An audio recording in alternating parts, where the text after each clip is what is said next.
The Union Aerospace Corporation is the largest corporate entity in existence. Originally focused on weapon and defense contracts, new ventures have expanded into biological research, space exploration, and other scientific endeavors. With unlimited funds and the ability to engage in research outside of moral and legal obligations, the UAC controls the most advanced technology ever conceived.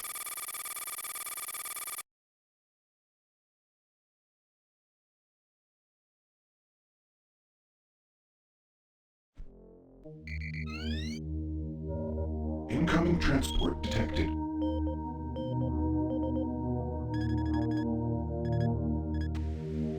Mars approach, Dark Star with you, 07063, passing through 38,000. Roger, Dark Star. Descend to 2000, set speed, contact ground on 26972. Roger that, Tower. We have them on radar, sir. They'll be landing in a few moments. Excellent. See that Counselor Swan is sent directly to me. Yes, sir.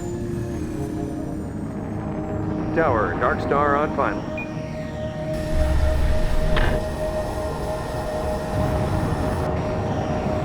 We've got you, Dark Star. You are set for lockdown. Welcome back.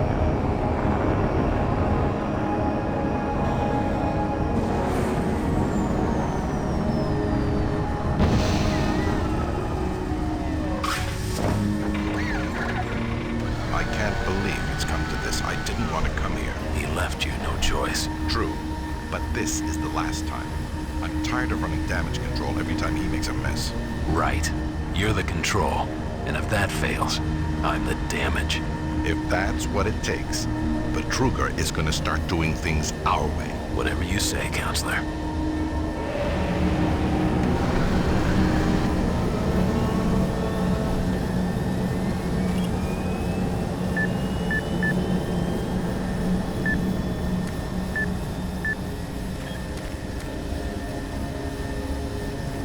Welcome to Mars. All new arrivals need to check in at reception. Welcome to Mars City, Union Aerospace's premier research facility. To expedite your processing, please proceed directly to reception.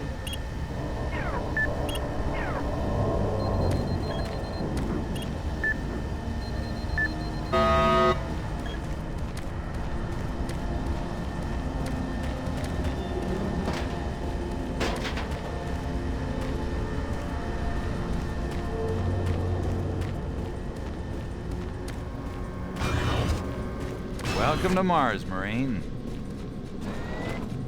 I'm gonna need you to step on one of those red squares on the floor for a bioscan. This'll only take a second. Okay, let me get this started. You're gonna need to hold still. Moving around only makes the test take longer. All right, bioscan looks good. You're cleared for entry.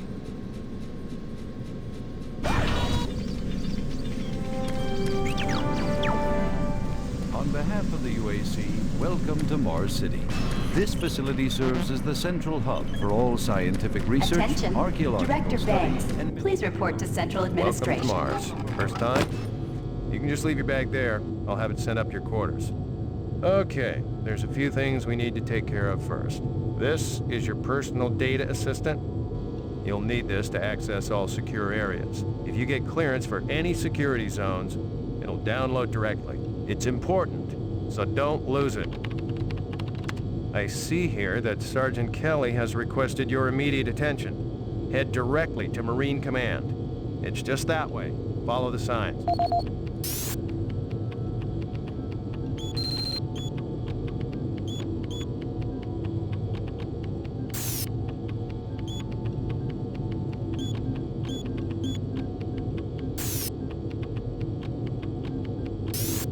Welcome to Mars, Marine. This briefing is designed to acquaint you with a few of the standard operating procedures here on the Mars post.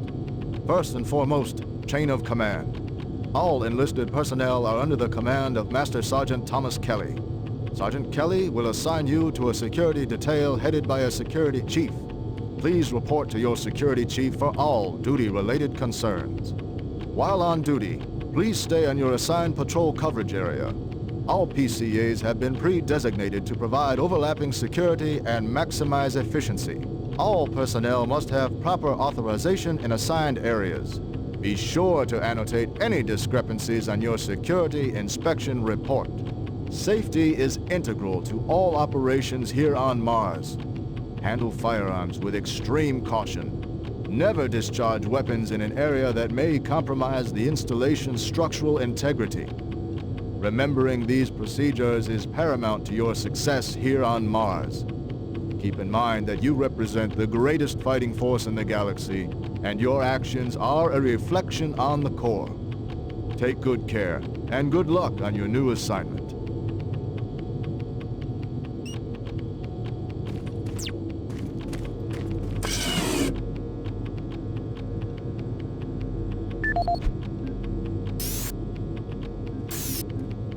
Welcome to Mars, On behalf of the UAC, welcome to Mars City. This facility serves as the central hub for all scientific research, archaeological study, and military operations. Goal number one at the UAC is the safety and well-being of all employees and guests. To help achieve this goal, we ask you to follow all UAC corporate procedures at all times. This includes restricting your movement to areas for which you have clearance. Always remain alert and aware of what you and others are doing.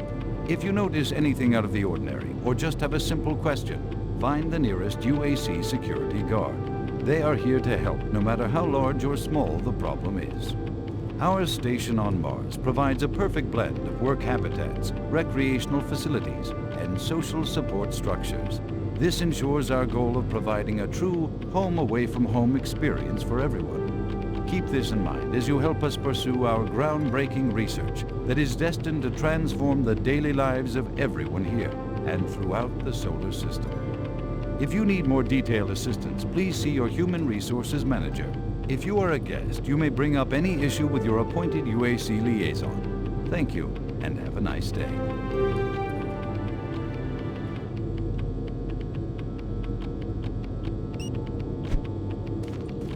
Mars City is a smoke-free facility.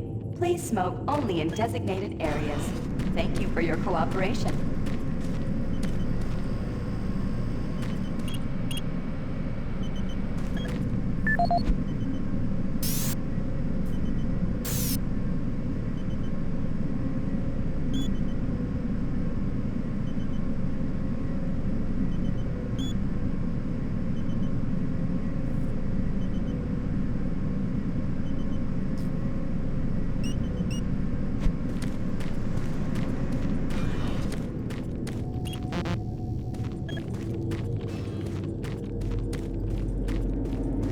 Haven't seen you before. You must be with that new detachment coming to check I'm on us. here because there seems to be some very serious problems. Oh, really? Do I need to remind you of the groundbreaking work that we're doing here? No. But I've been authorized by the board to look at everything. The board authorized you? The board doesn't know the first thing about science. All they want is something to make them more money, some product. Don't worry, they'll get their product. After how many accidents? Tell me, Dr. Betruger, why are so many workers spooked, complaining, requesting transfers off Mars? They simply can't handle life here. They're exhausted and overworked. If I had a larger, more competent staff and bigger budget, even these few accidents could have been avoided. I'm afraid you'll get nothing more until my report is filed with the board. I will need full access, Dr. Betruger, Delta included. I won't have any difficulties doing that, will I? Only if you get lost, Swan. Just stay out of my way. Amazing things will happen here soon. You just wait. Let's go.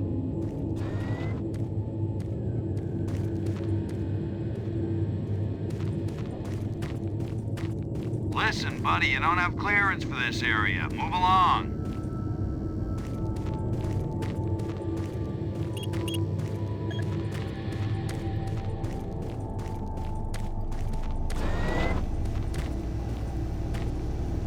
I don't think I've seen you before. You must be a replacement for one of the guys we lost.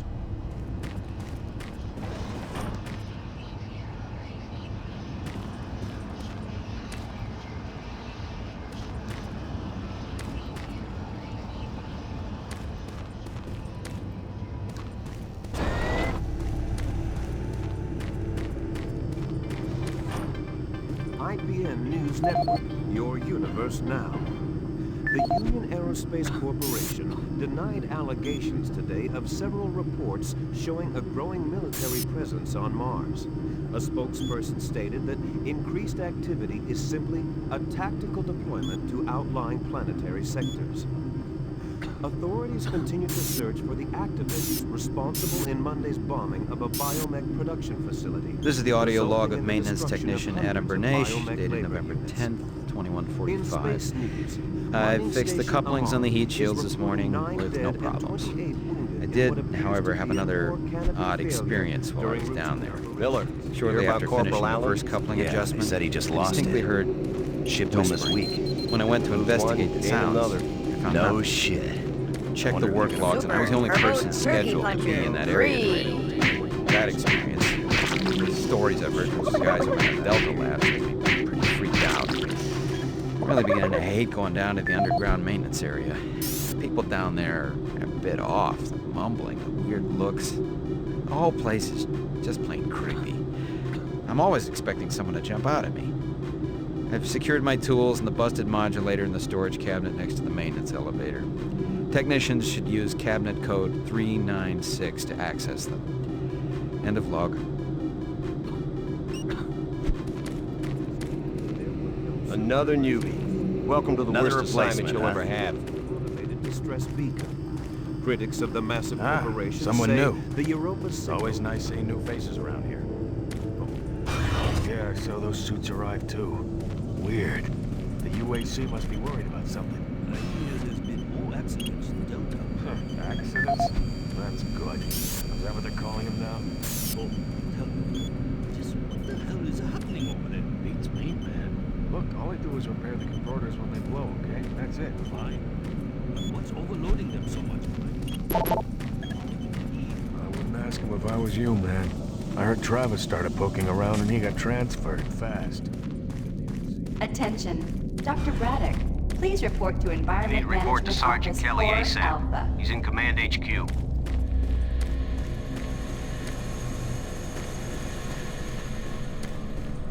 I'm almost ready. Hold him down. Okay, he's sedated now.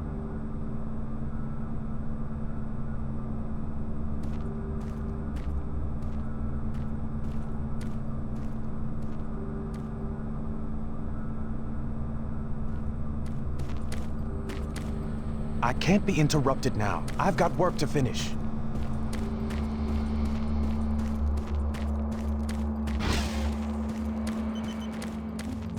Welcome to the unit. I'll see you around.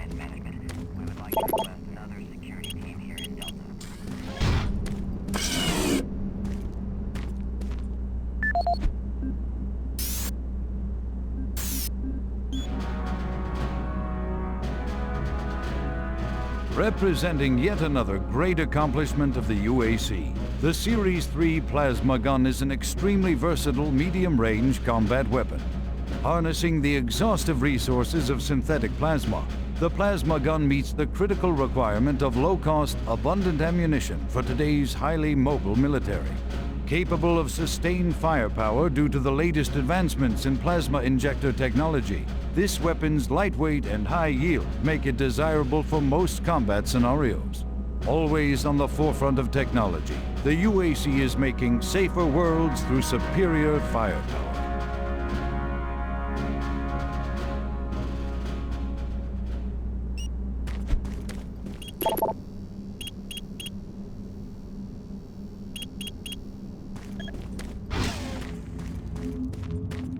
I'm trying to reconfigure this little guy. I can't talk now.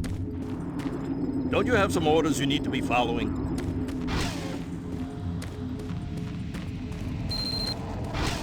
Took your sweet time, Marine?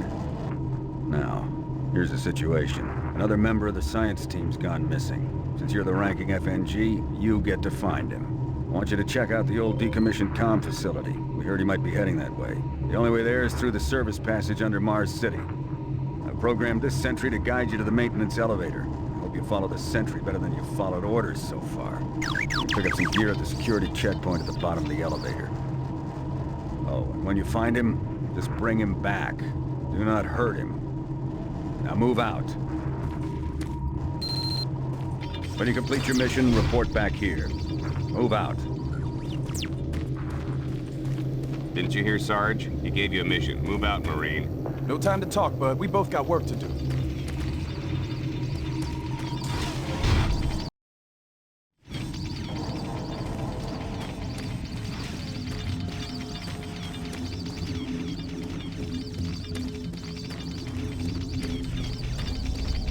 Attention UAC personnel. Interested in earning more credits?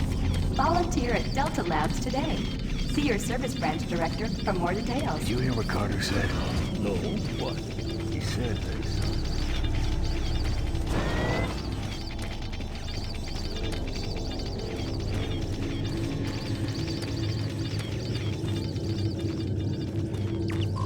The UAC cares about the quality of life of its employees.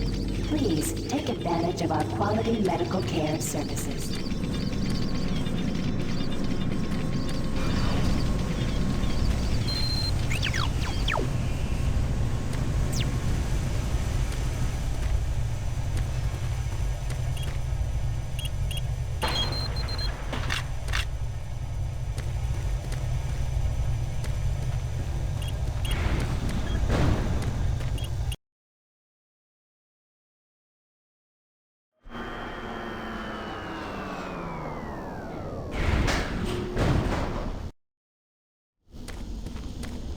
Welcome to the dungeon, Marine. Most unexciting place on Mars. I'm gonna need you to grab some armor and secure your pistol before I can pass you through security. Okay, grab your gear. Now you're ready for combat. Let me do a radio test. MarsSec radio check. Excellent. Good signal. Looks like you've been assigned the decommissioned comm facility. Just follow the main passage through the underground junction, then straight out. You'll have a quick evac. And what better way to see the Martian surface than to run across it? Okay, you're all set. Oh yeah, keep in mind, civilians are working down here. Don't get excited and shoot them.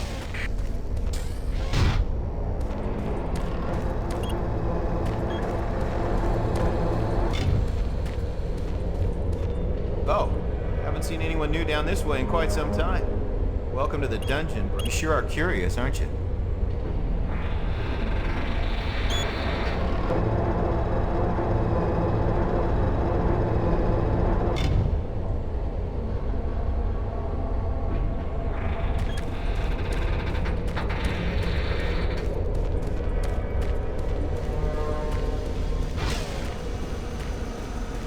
Hey!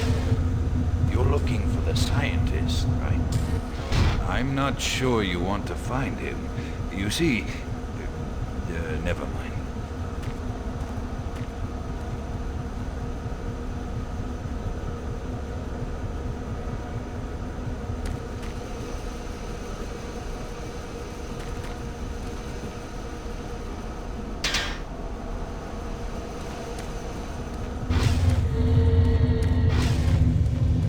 Listen, Scotty. I've done this a million times. It's not that hard. Why don't you crawl your fat ass down here and do it yourself?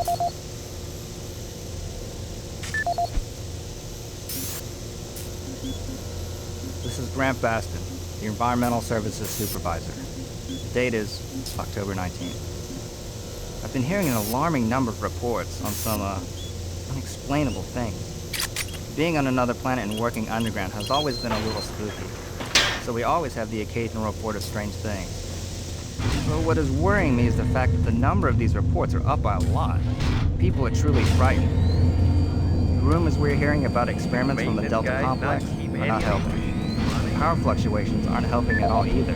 Having the lights flicker constantly and losing power for several minutes at a time is scaring everyone down here. I'm doing my best to keep people in track, but we're continually short-handed.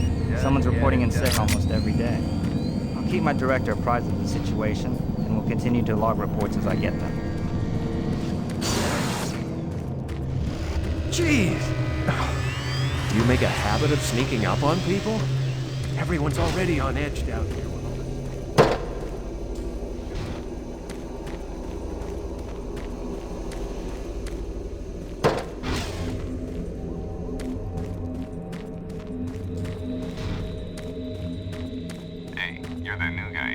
Comm center, right? You better hustle up, pal. This passage doesn't go all the way there. You'll have a quick walk outside to the center's airlock. Nah, don't sweat it. Your suit's got plenty of oxygen.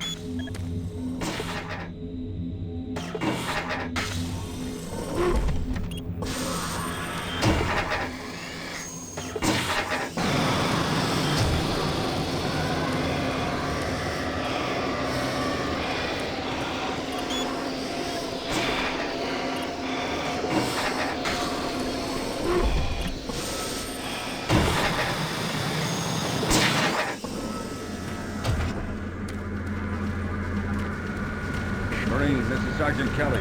Need to double time it down there. Search your assigned area and haul your ass back to Mars City. Out.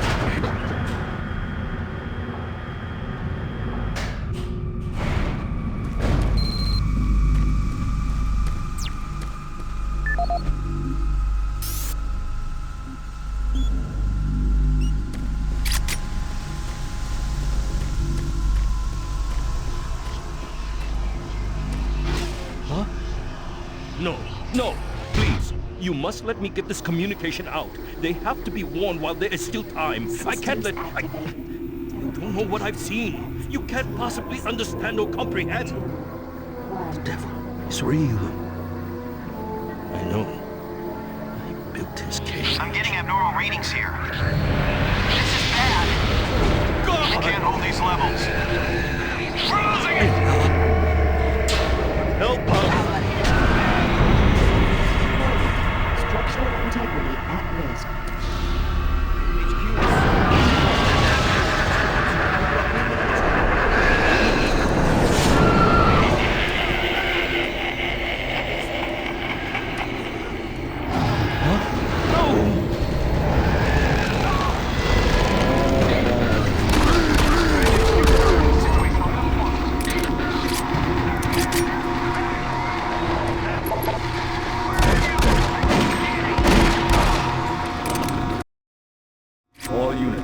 Sergeant Kelly.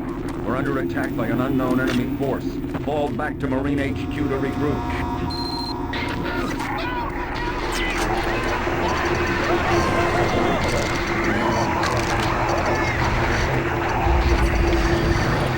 I say again, fall back to Marine HQ and await further orders.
Filtration arm in motion. This is Command HQ. Bridge extension in 7 seconds.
This is the audio log of Frank Delahue, engineering manager assigned to power production, dated October 18, 2145. The current operational status of the grid is 23% over nominal capacity. I've increased work shifts to 12 hours a day for all personnel to keep up with demand. The constant and increasing load from the Delta complex is causing havoc. We are going to start losing critical systems if we have to sustain these levels much longer. I request clearance to requisition parts from other departments in order to maintain our equipment. Okay, I don't know what is going on over at Delta, but I'm doing all I can down here. The constant demands are bad enough, but the rumors going around are making things a whole lot worse. And I gotta tell you, if things don't get better soon, all hell is gonna break loose. This is the audio log of Frank Delahue, engineering manager assigned to power production, dated October 24th, 2145. Reclamation problems continue to plague the main processor. 2 more valve overloads on that unit in just the past week. These overloads can destroy the valves, causing very dangerous fire, jetting with enough heat to incinerate sensitive equipment nearby. To date, we've had only 1 reported injury as a result of these valve failures, and this is due in large part to the quick response of the engineering team. Our procedure of entering the failure code 842 in the operation terminal has proved adequate, and I recommend no changes in that procedure.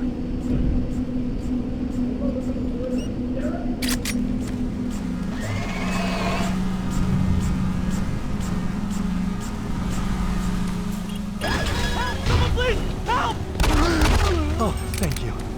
I'm getting out of here.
Sergeant Kelly.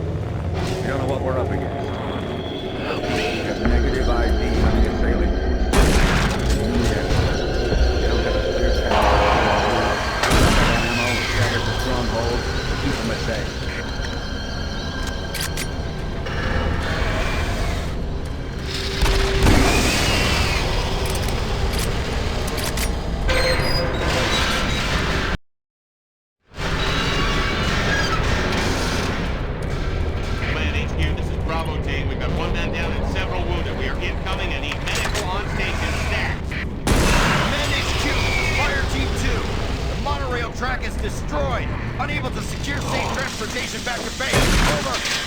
Roger that, Fire Team 2. Fall back to the nearest station and set up a CP there.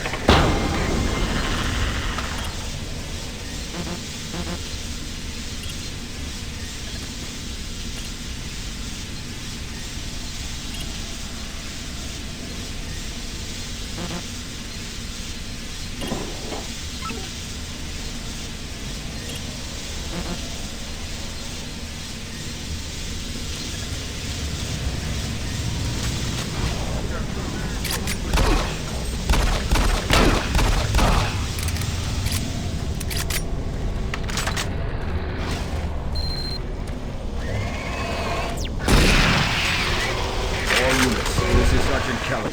Fall back to Marine HQ and await further orders.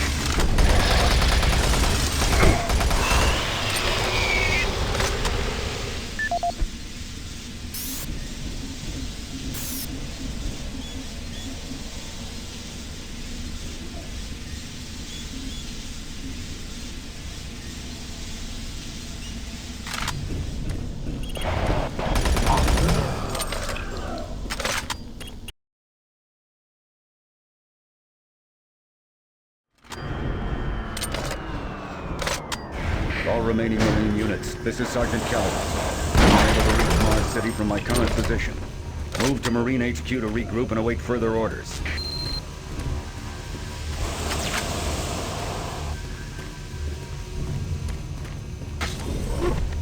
Hey, you! Up here, quickly! I thought I was the only one still alive. I can't believe I found you. Something happened. I don't know what. It was like a shockwave. It passed through the entire base. People started changing. Be careful. I don't know what's in there.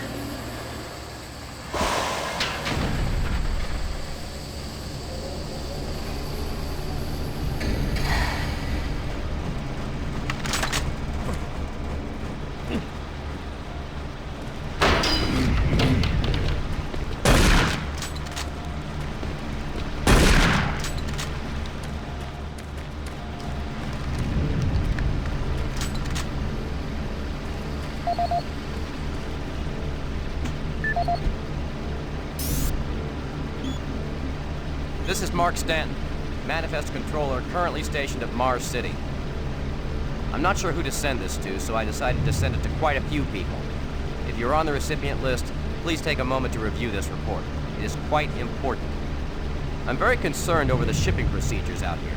I am the Manifest Controller, and as such, I need to be informed of everything coming in and out of Mars City. Someone here is subverting my position and preventing me from getting data on things being shipped. This is unacceptable. Not only could this reflect poorly on my upcoming review, but this is my job and I'm tired of being out of the loop. I have no idea who keeps telling the shipping crews to allow things in and out without allowing me to produce or procure the manifest, but whoever it is, it must stop. One of the dock workers actually told me to piss off when I tried to stop one of the last containers from going straight to Delta. I immediately filed a report and will follow up with the transit manager next time I see him. End of log.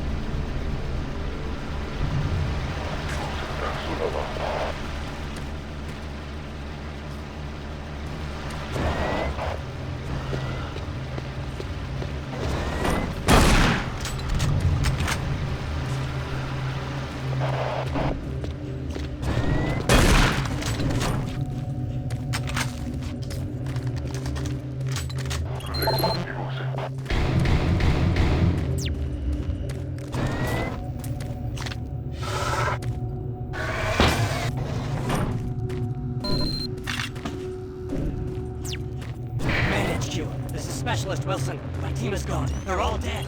I'm running blind. What are my orders? Over. Specialist Wilson, this is Sergeant Kelly. Stay sharp, son. Take your last known RP and fortify your position.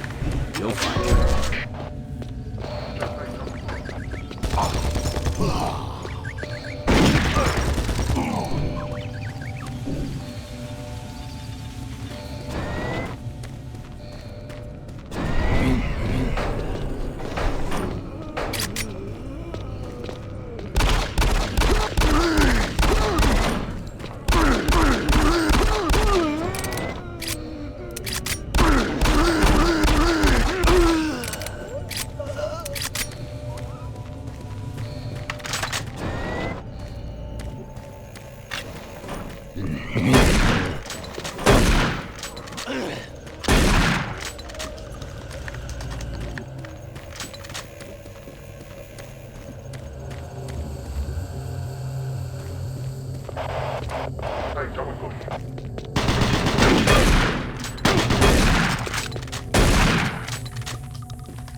Audio report on troop morale. Morale here is beginning to drop. It's nothing to worry about yet since I keep my Marines sharp and ready to go, but events at the base are wearing on the troops. There have been a lot of things happening here on the base. I believe the UAC experiments being performed here must be the cause. Out here, they could be experimenting on God knows what. There are quite a few people missing, and no Marines, of course. It's the civilian population I am referring to. Bottom line, whatever it is they have going on here has my men on a razor's edge. At this point, there is no cause for alarm, but I am requesting we rotate squads every 90 days instead of every 180. I will continue to report as the situation develops. It is good we have the new Marines en route. Fresh faces will help. Sergeant Tyson, out. Audio report confirming new troop deployments for the Mars City Marine Facility, October 30th, 2145. The new troops will be arriving within a few days.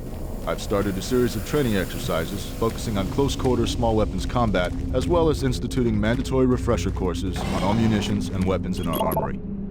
In response to the large number of security breaches and general feelings of ill will around the base, I've doubled security details, placing 2 Marines at each checkpoint. This additional presence should help calm things down. I expect that the incoming Marines are not quite as green as the last deployment. They've turned out okay, but some combat experience will go a long way right now. Sergeant Tyson, out.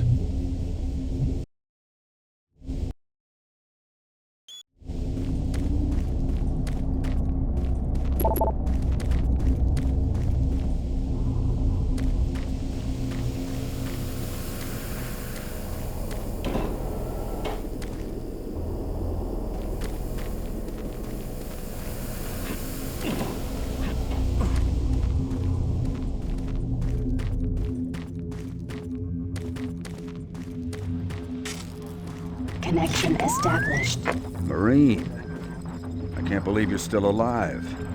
I'm unable to return to Mars City. All passages out of the Delta complex have been blocked. I'm setting up a command post here. I can monitor status reports of the entire base from Delta Central Authority and communicate with other Marine teams. It's your mission to link up with Bravo Team and get that transmission sent. Head toward Alpha Labs. It's the fastest way to find them. I'll update your PDA security clearance from here. Good job, and good luck, Marine.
Marine, if you run across any operational sentry bots, use them. Those guys pack a lot of firepower.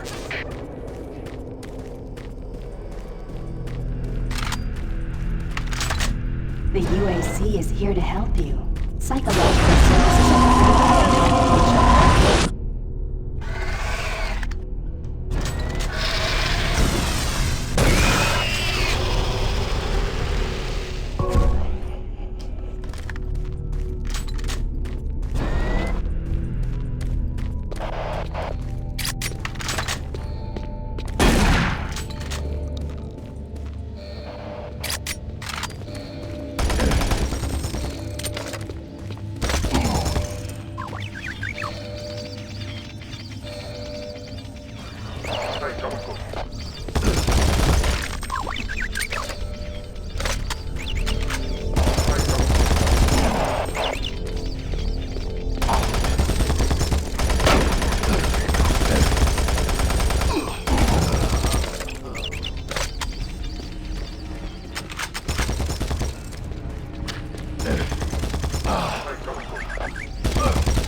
All the firepower they can get.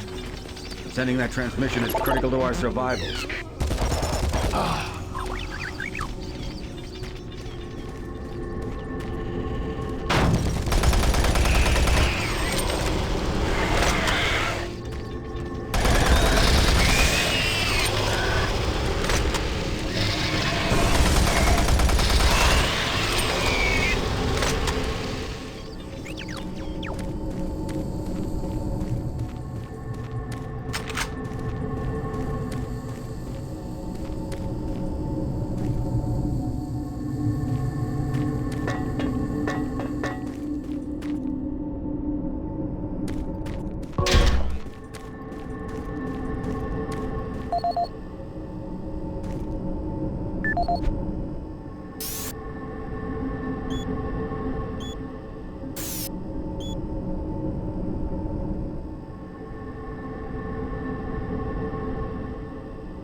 I don't think you understand, Dr. Betruger. No, I understand everything.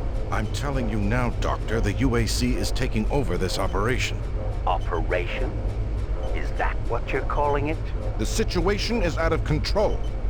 It's not out of control, Swan. You are.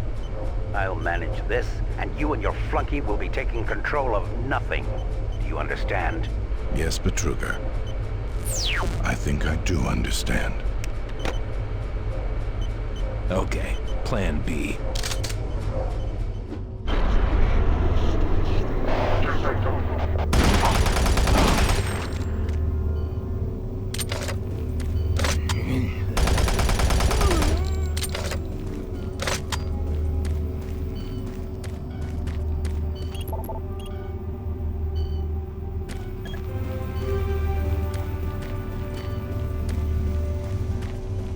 Welcome to the Alpha Labs, formerly designated Phase 1 by the Union Aerospace.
Welcome to the Alpha Labs. Formerly designated Phase 1 by the Union Aerospace Off-World Research Division, the Alpha Labs began construction on October 29, 2095, and became fully operational July 17, 2130. Originally created as the prime science and research facility, Alpha Labs are responsible for the development of leading-edge technology such as the elemental phase deconstructor, hydrocon, and molecular fuel storage compressor, all presently being utilized right here in the Alpha Labs. These endeavors have allowed for much-needed expansion into the UAC's current leading research facility, Delta Labs, where Union Aerospace is opening all new opportunities in research and development. With continued investment and hard work, the Union Aerospace Corporation strives for excellence and is committed to building a better tomorrow.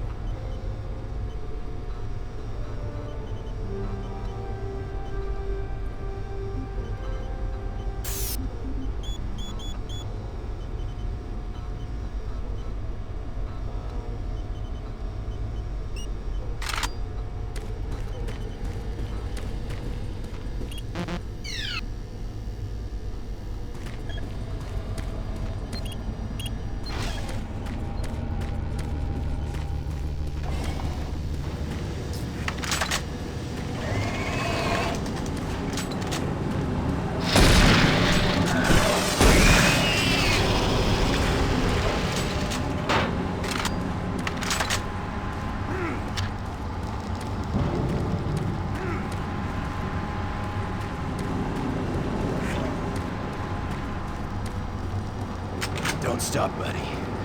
There's nothing you can do for me. You're all gone. Access denied.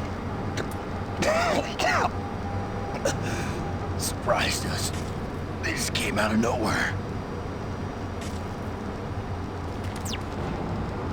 There's still a few squads operating.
Bravo team reports there's some sort of unidentified growth taking over parts of the base. I don't know what it is, but it can't be good. Stay sharp.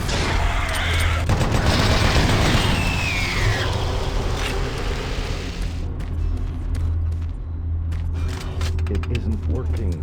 I tried everything. The computers aren't responding. I can't get root access to the systems. We can't do it here. We'll have to access the system somewhere else. All right, let's go.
This is the audio log of Director William Banks, dated October 20th, 2145. It has come to my attention that we have an alarming number of missing personnel throughout the base.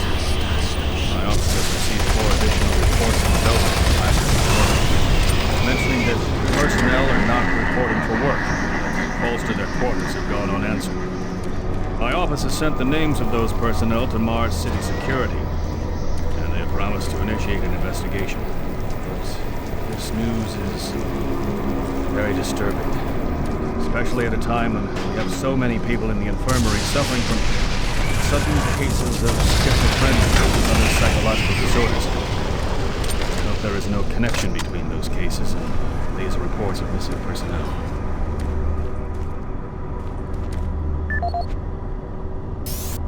This is the audio log of Director William Banks, dated October 5th, 2145.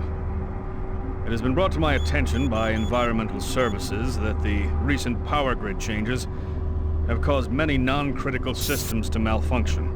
The report explains that this is due to either intermittent power outages or lower than optimal voltage input.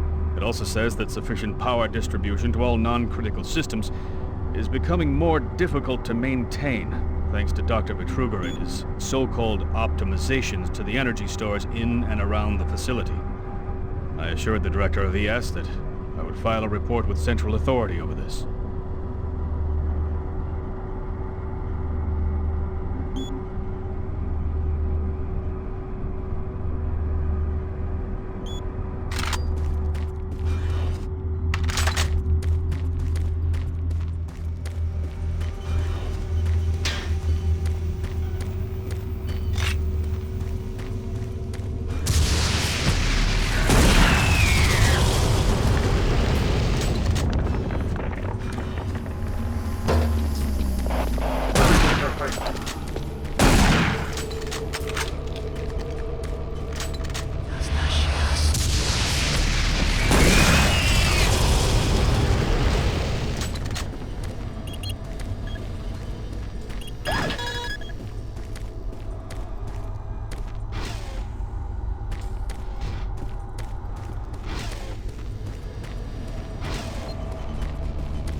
This is Paul Simon, security specialist in IT.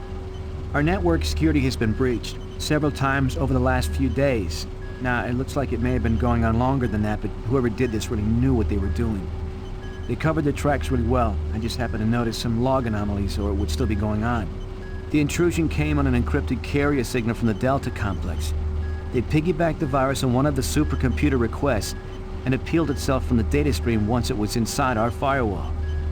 Someone on the inside there has to be responsible. Unfortunately, due to security in that complex, I can only tell it came from within Delta.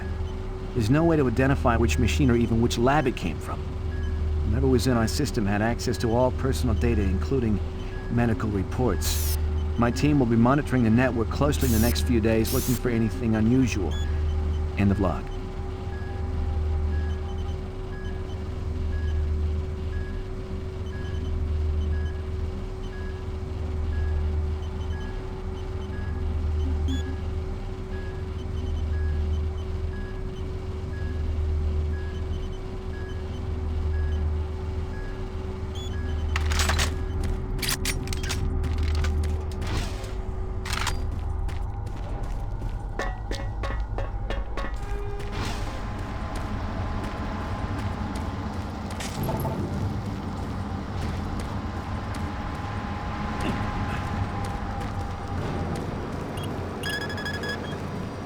Access granted.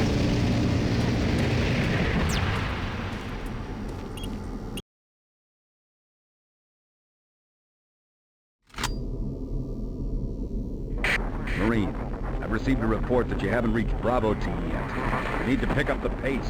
Can't wait for you. Reaching the communication facility quickly is imperative.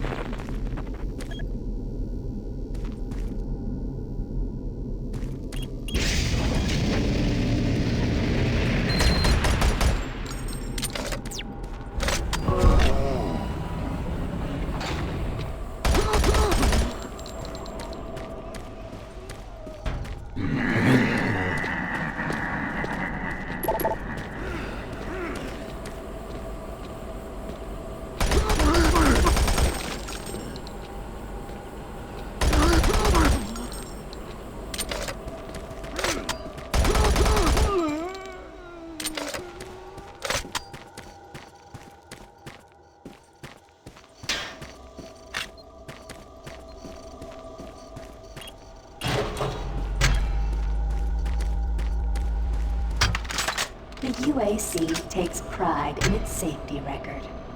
Please follow UAC procedures.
For generations, humankind has lived under the looming specter of starvation.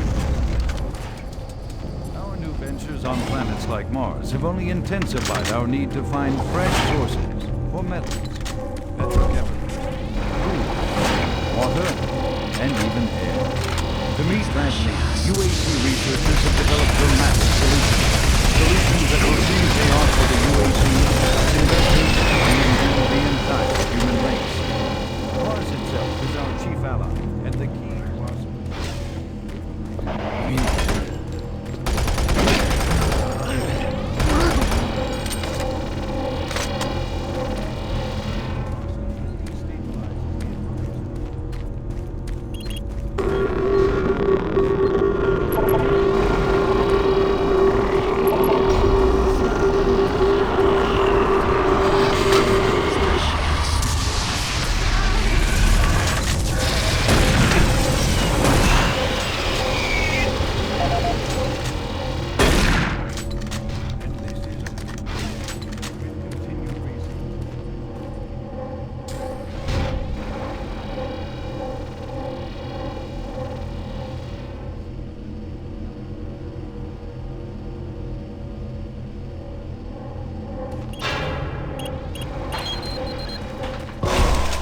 Warning.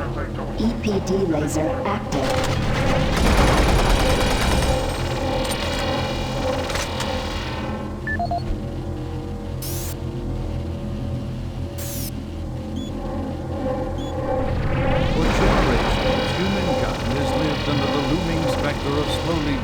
Natural resources. Our new ventures on planets like Mars have only intensified our need to find fresh sources of metals, petrochemicals, food, water, and even air. To meet that need, UAC researchers have developed dramatic solutions. Solutions that will soon pay off for the UAC, its investors, and indeed the entire human race. Mars itself is our chief ally and the key to our solution. Look around at its vast red deserts, rich in naturally occurring iron oxides. They are the raw materials of our future. We have developed a process that destabilizes the atomic structure of pulverized iron oxide and separates it into subatomic particles, which are then siphoned off to create new elements. Like alchemists of old, the elemental phase deconstructor allows us to transform red Martian soil into clean air, fresh water, and hydrogen fuel, the building blocks for a sustainable, human-friendly Martian environment. And this is only the beginning. With continued research, we envision creating ever more complex molecules, even organic matter itself. Atom by atom, the UAC is building an ever brighter future for humankind.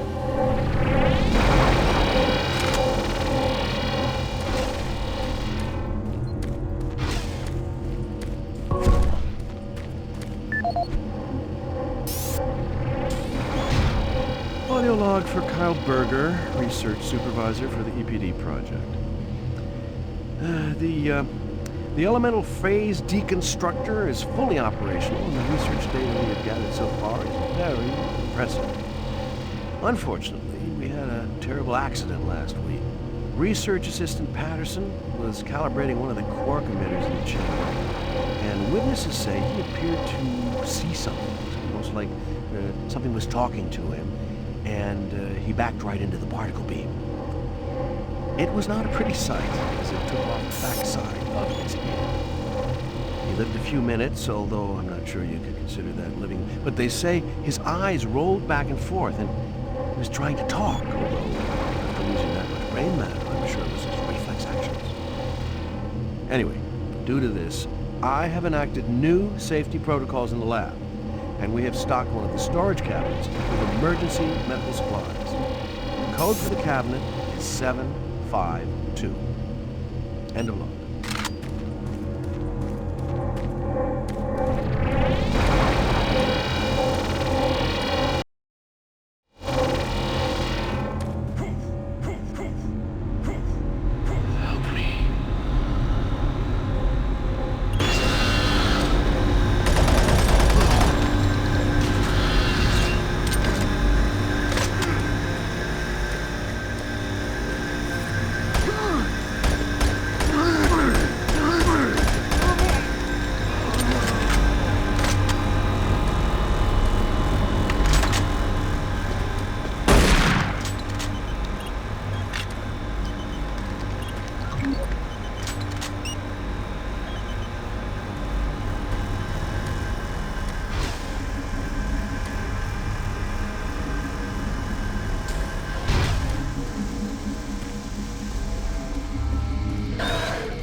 Gas leak stopped. Fire extinguished.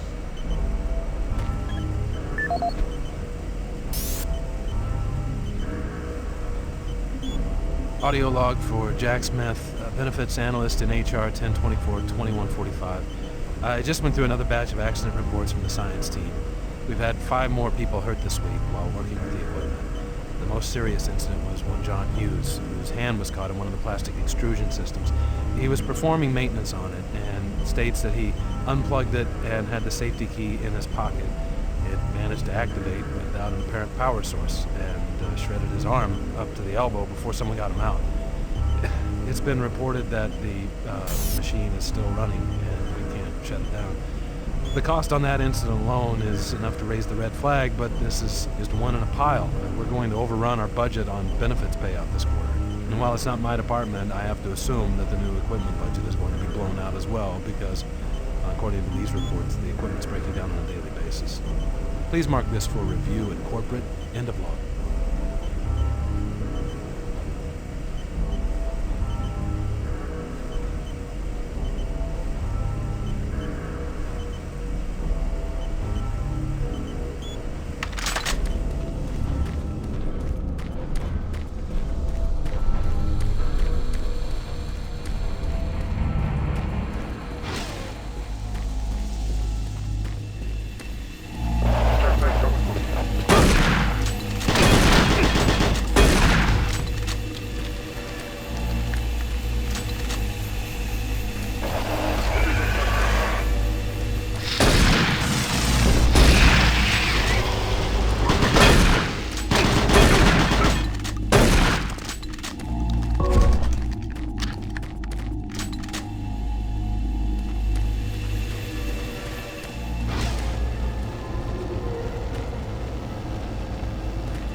Safer worlds for everyone.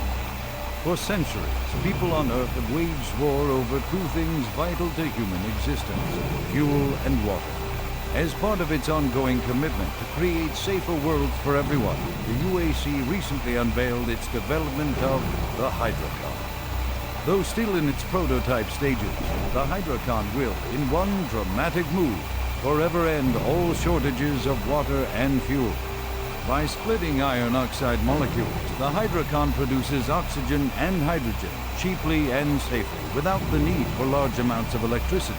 The hydrogen is then used for hydrogen fuel, a substance so versatile and clean that it can be used in everything from home appliances to today's most demanding rocket engines. A side benefit of producing this fuel is an endless supply of pure, spring-like water that is more refined than any earthbound spring. We envision a world where technologies such as the Hydrocon can be used to end drought and civil strife in impoverished nations where water or fuel have ever been in short supply. While always at the forefront of scientific research and development, Union Aerospace hopes that the creation of the Hydrocon will continue to make safer worlds for everyone.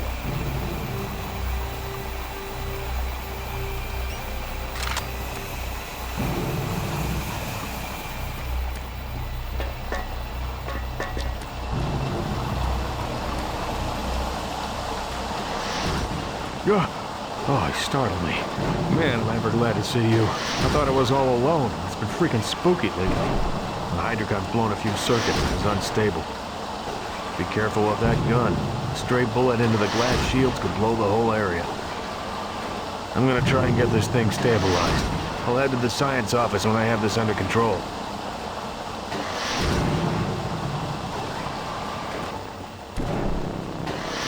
If I don't get the Hydrocon operating within acceptable levels, it could blow.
Safer worlds for everyone.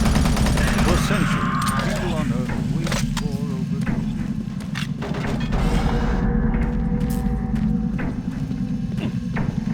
create safer worlds for everyone.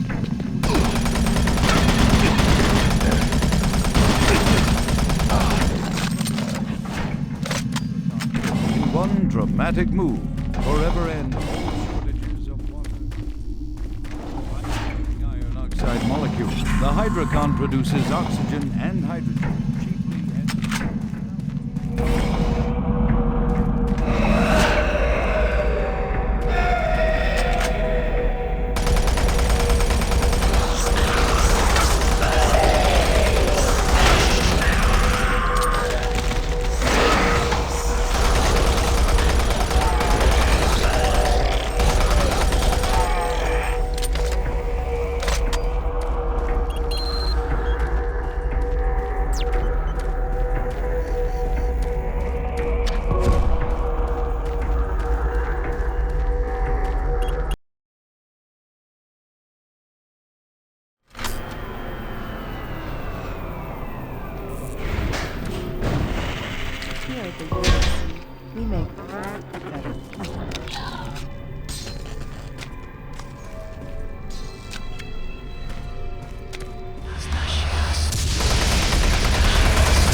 reaching anyone. I'm broadcasting on a very low frequency. If you can hear me, I'm not far. Please help me. I've locked myself in storage. Please, if anyone can hear me, please help me.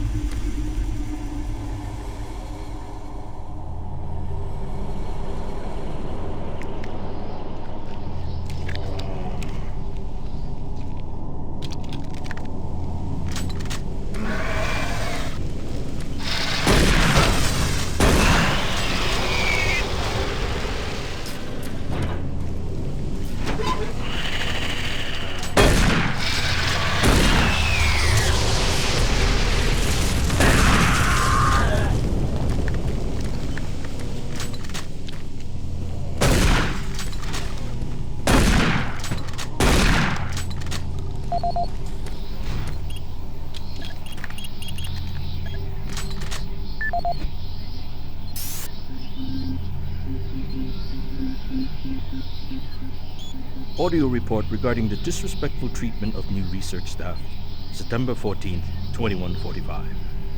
As you know, I have gone to considerable effort to recruit my staff researchers for Alpha Labs. Finding team members with the qualifications, let alone the willingness to come to Mars, has not been a trivial task. You know this already. But it is necessary that I emphasize why their complaints must be taken seriously. We won't be able to keep our people or recruit new researchers if the harassment continues. No, harassment is exactly the right word. I'm routinely getting reports of UAC security asking inappropriate questions and submitting my staff to unnecessary background checks. I must insist that we be allowed to keep our personal lives private and be left to complete our assignments without further delays. If there is some kind of security threat, I suggest that UAC security look more deeply into their own staff. This is Andrew Chin, N.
Since the dawn of the space age, Union Aerospace has been at the forefront of not only developing new technology, but pushing those developments to even more daring extremes. With an abundant production of hydrogen fuel, thanks to the hydrocon, the specialists have and deliver that fuel to make the dream of peace.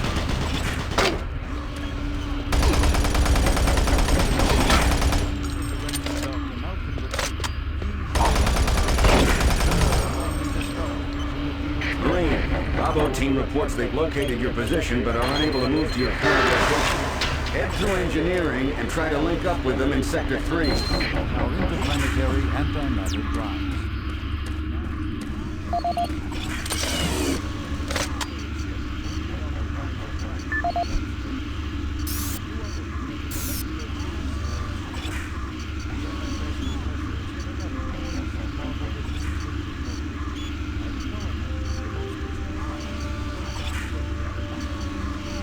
Since the dawn of the space age, Union Aerospace has been at the forefront of not only developing new technology, but pushing those developments to even more daring extremes.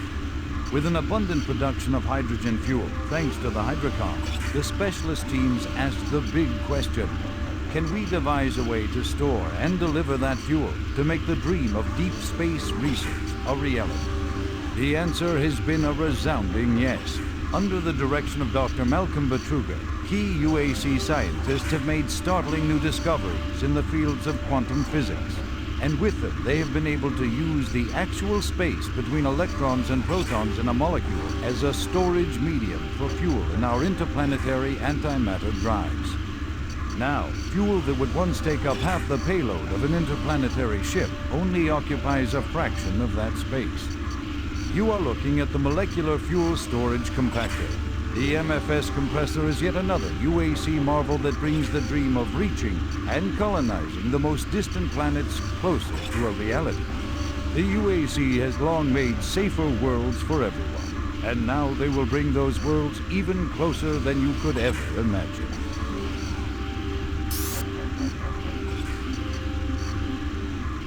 Audio log for Walter Connors. The MFS compressor is producing fantastic results. The latest modification I made to the dilation matrix were the real key to the recent breakthrough. All in all, I feel my work on this project has been the catalyst that propelled everything forward. I've also taken a set amount of time each day to make sure that everyone is doing their job, and of course I check all of their data to ensure that no mistakes are made. This is going to be a huge moneymaker for the company, and quite honestly, without my input and hard work, I'm not sure that we would have gotten this far. I wanted also to thank you for your supervisory role in the project. Working with you is a true honor.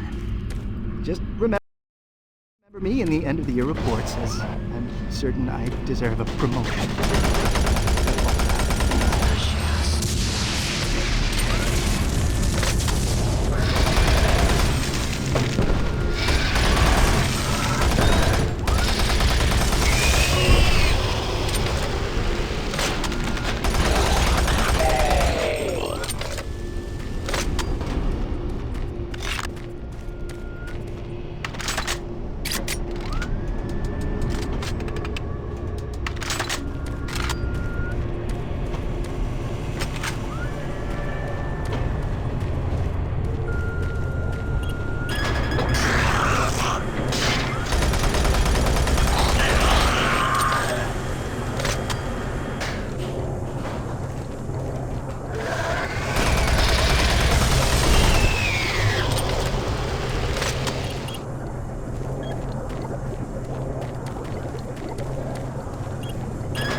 Don't shoot.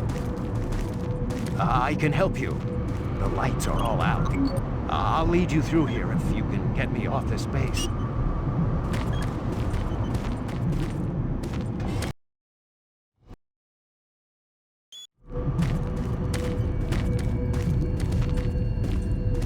Electromagnetic pulses have knocked out the electrical systems in this area. Watch out. A big one could knock out our enemies.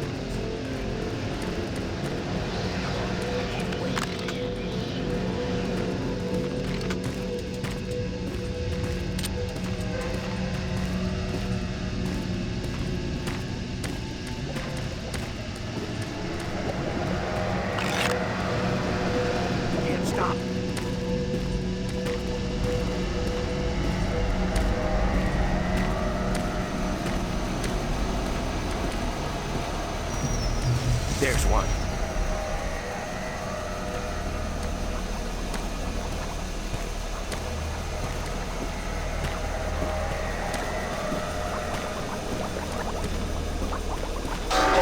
What was that? Stay close.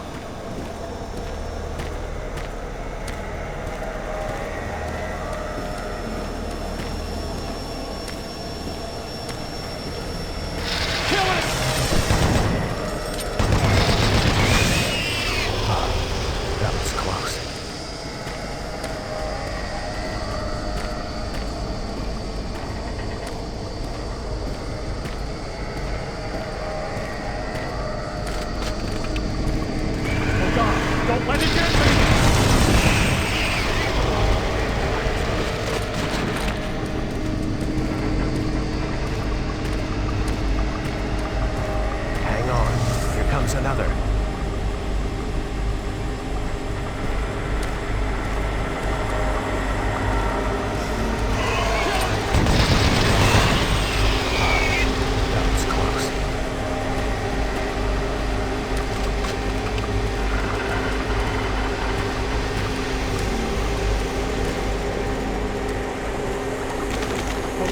Don't let it get me!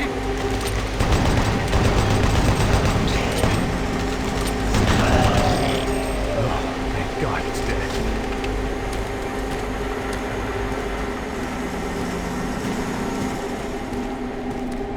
There's the exit.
Warning. Toxins present. Please execute cleanup procedure.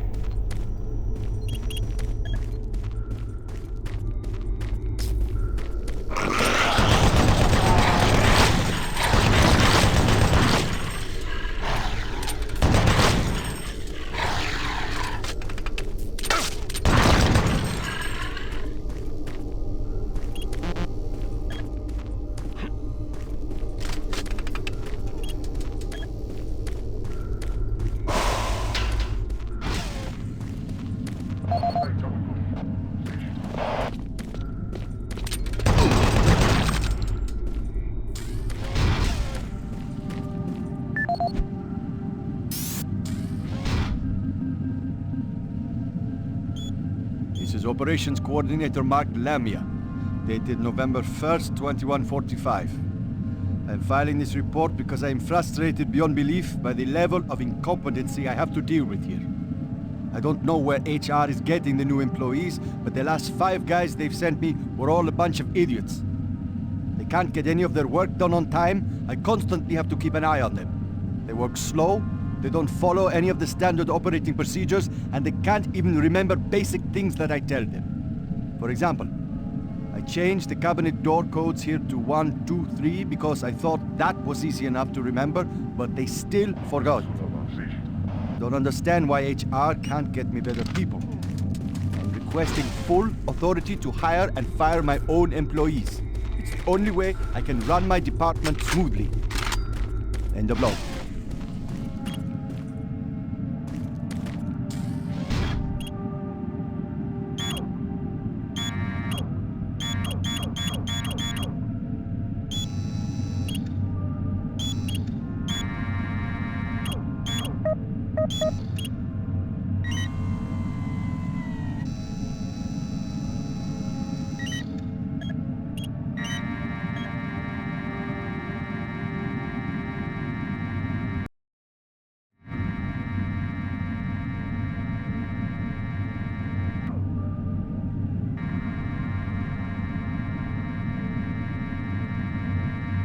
Toxic gas levels decreased 50%.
Toxic gas is cleared.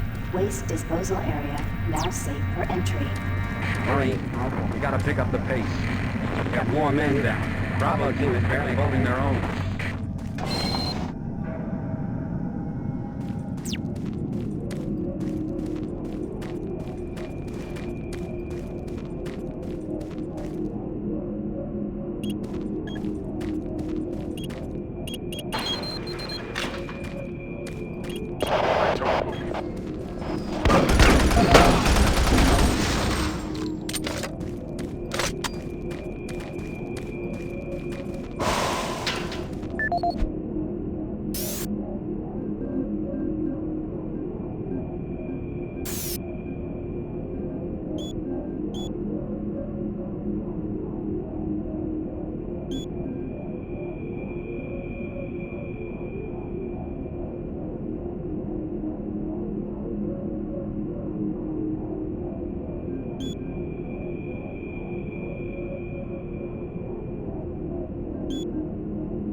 Marine, I was able to locate your position. Four comm systems are beginning to malfunction and shut down.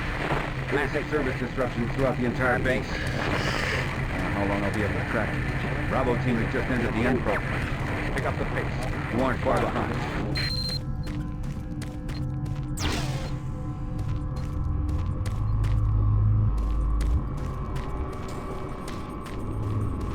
Hey you! Can you help me? I'm trapped in here. Release the door locks and get me out! Thank you.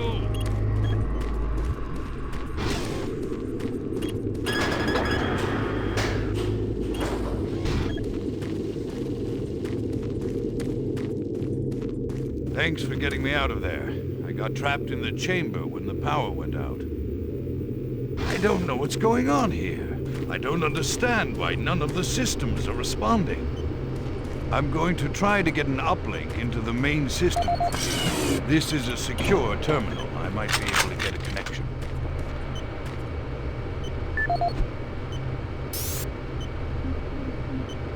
Security log number 3072 for Delta Security Chief Michael Abrams, November 15th, 2145. I've just come from the Armament Division where I was issued one of the new BFG 9000 series weapons.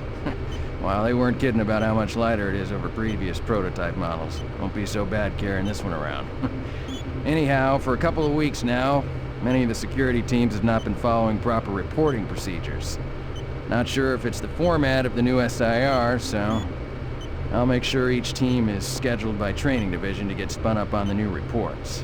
There have been some security issues in the Alpha Labs. I sent a team over to investigate, and now I can't reach them on any comm channel. Guess I'll have to go over there myself. Well, I'm headed over there now.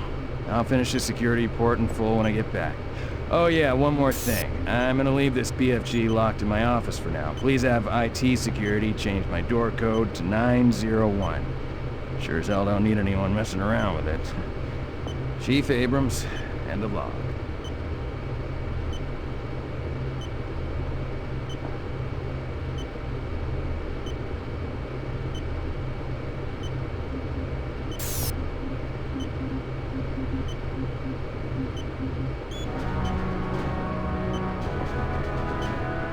In a quest to provide armies with a well-balanced set of weapons, the UAC looked to the past when designing and manufacturing the newest line of Mach 2 chain guns. The retro style and mechanical sturdiness of the chain gun is a must for all hardened combat veterans. Early adapters have nicknamed it Saul. With its armor-piercing 30 caliber bullets, the chain gun is capable of literally cutting opponents in two. Packed with all the punch you need in close combat fighting, the chain gun delivers unparalleled reliability and functionality. Always on the forefront of technology, the UAC is making safer worlds through superior firepower.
Base schematics show all passages out of your area blocked. The only way through is by traversing the EFR. Mechanical subsystem with 2 possible routes. Activating the system will get you a direct route, but it's dangerous. Extending the service bridges is safer, but the lighting systems are fried. Make your choice. Good luck. This is the audio log of Plant Manager Henry Nelson, dated October 24th, 2145. I don't know how I should report this, so I'll just talk about what I know and what I need. I've had quite a few employees reporting to me that they've heard strange sounds, like voices talking to them, calling them, even when they were alone. At first, I didn't believe them. The guys down here like to kid around, but they assured me they were serious. I ignored the stories at first, until one day, I heard something too. I was working on one of the lift-up service panels, and I distinctly heard the voice of someone saying, "Over here." I quickly turned to see who was there, but the passage was completely empty. I looked around, but I didn't see another soul. I even checked the work logs, and no one else was working near that area. I don't want to sound crazy here, but my guys and myself are a little spooked, and some of the guys were even talking about ghosts. So, to make everyone, including myself, feel a little more comfortable, I'd like to request that a security team make a thorough check of the EFR area. Thank you.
secure. Move in and take positions. Quiet. Did you hear that? This is Lee. Give me status. Always clear. There's nothing here, Sam. What the hell? Son of a bitch! Lead, I'm swinging around left.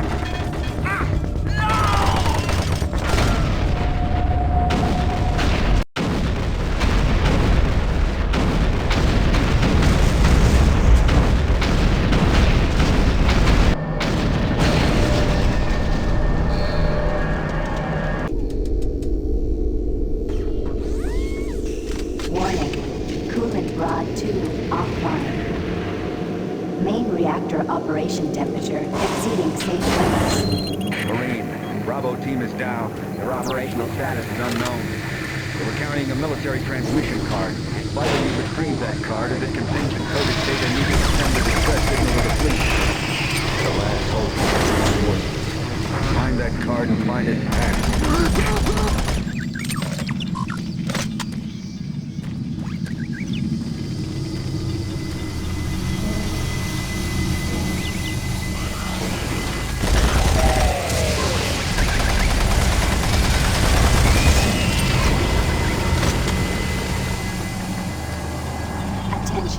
All personnel evacuate the facility.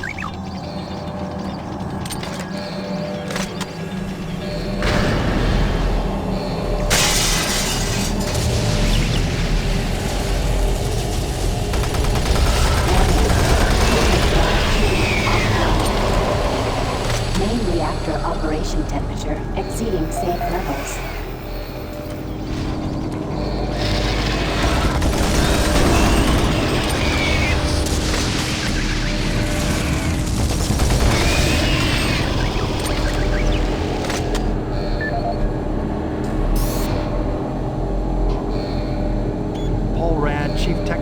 For the N-Pro facility.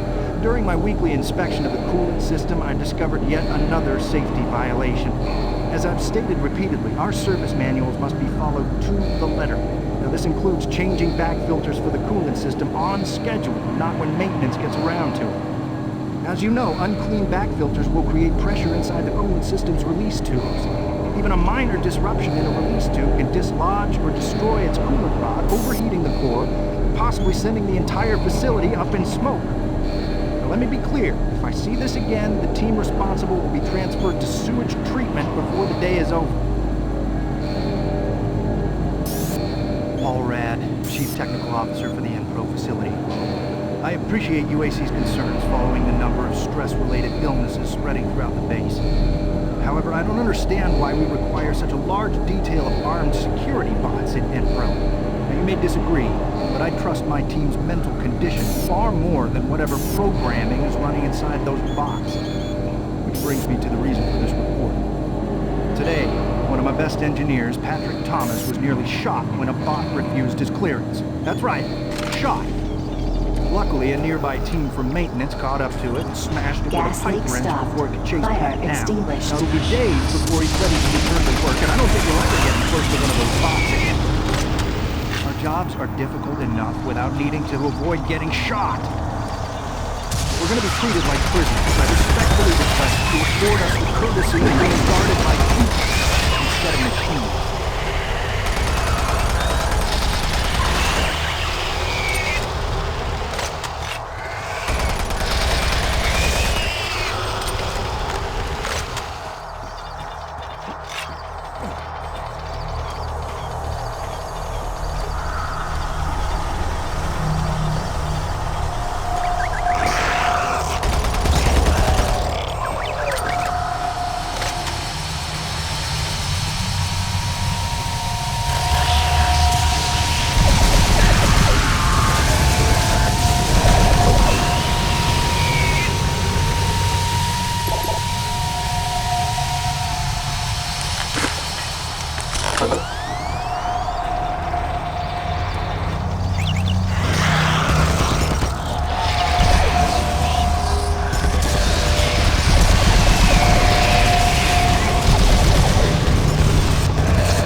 exceeding safe levels. Warning, coolant rod 2 offline. Main reactor operation temperature exceeding safe levels.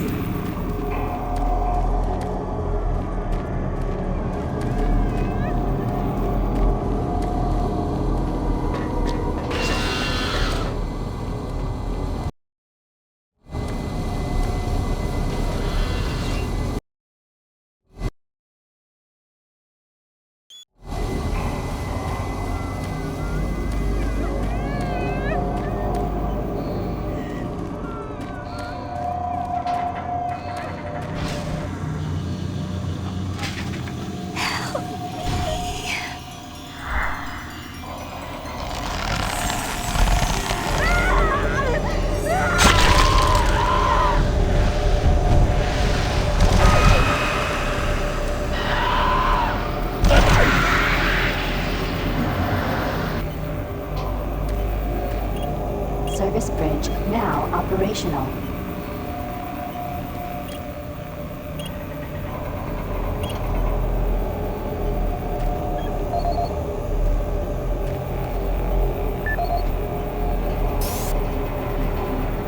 This is the audio log of weapon analyst Teresa Chazar, dated November 3rd, 2145. I'm pleased to report that the preliminary tests on the ammo storage in the new Mach 3 plasma gun has far exceeded our expectations. We realized a full 50% gain in the storage capacity of ammo packs as a result of utilizing techniques engineered in the Alpha Lab's molecular compactor. I believe with the ongoing compaction research, we will reach our goal of 3 times the plasma storage currently available in standard ammo packs. I would also like to mention that all of the employees here at the Enpro plant have been very helpful and quite eager to accommodate all of my requests. For security reasons, I've locked the plasma gun and the extra ammo in locker 063 with door code 972. End of log.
Warning, reactor core temperature beyond acceptable levels. Louise, we gotta find that transmission card. If Swan gets his hands on it, I don't know what he'll do.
See the card? No, sir. Okay, let's get to the communications facility. We can stop the transmission from there. Whatever you say, Counselor.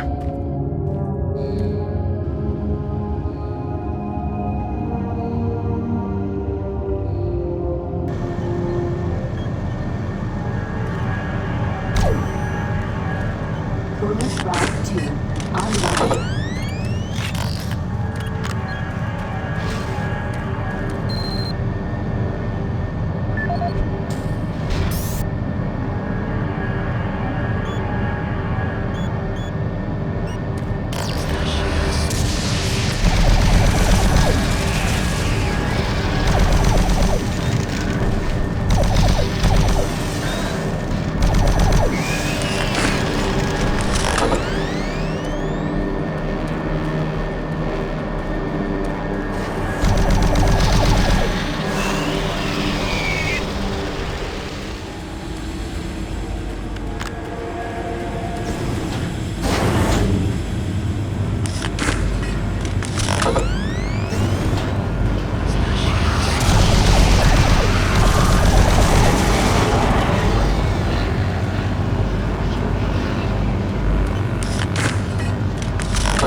Steve Hammer, service technician. Since Private Swenson wigged out, shot up that drink machine, then lit himself up with a plasma gun, we've all been a bit nervous.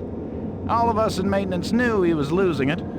Finally, when that darn drink machine wouldn't accept his credits, he lost it. Started swearing up and down, and you had to laugh when that machine lit up, but before any of us could react, he fed himself enough plasma to power an office building. There wasn't enough head to clean up, just vapor. It's a bad thing to happen to anyone. Anyway, I know with all the psych problems we've had lately, we need the additional security, but when the guards start going nuts, I don't know, all this extra weapons and ammunition, I mean, do we really need so much firepower laying around? Well, a couple of us decided to lock up all of the unsecured plasma rounds we could find. The code is 734. I think we'll all sleep a bit better tonight knowing it's locked up.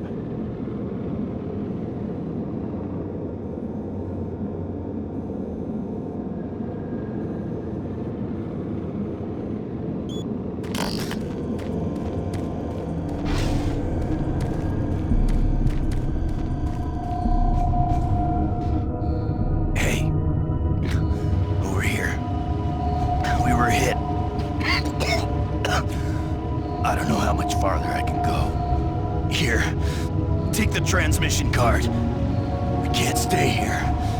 Isn't safe. We better move.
Get your ass to the communications facility as quickly as possible. I've got to get that message to the fleet.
log of Controller James Holliday, dated September 24th, 2145. The recent transport issues from Site 3 have caused the board to call a formal inquiry.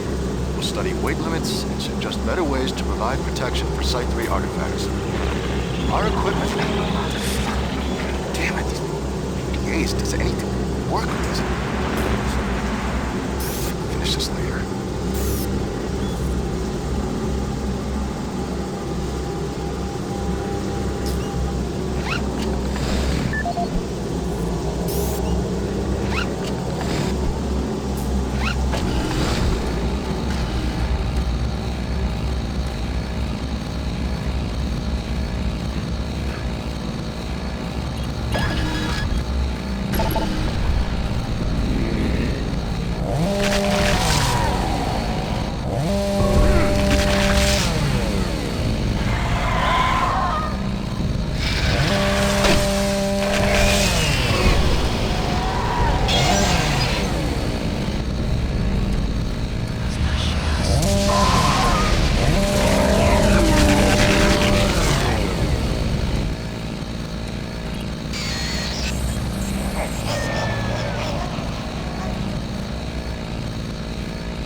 Service lift called to station.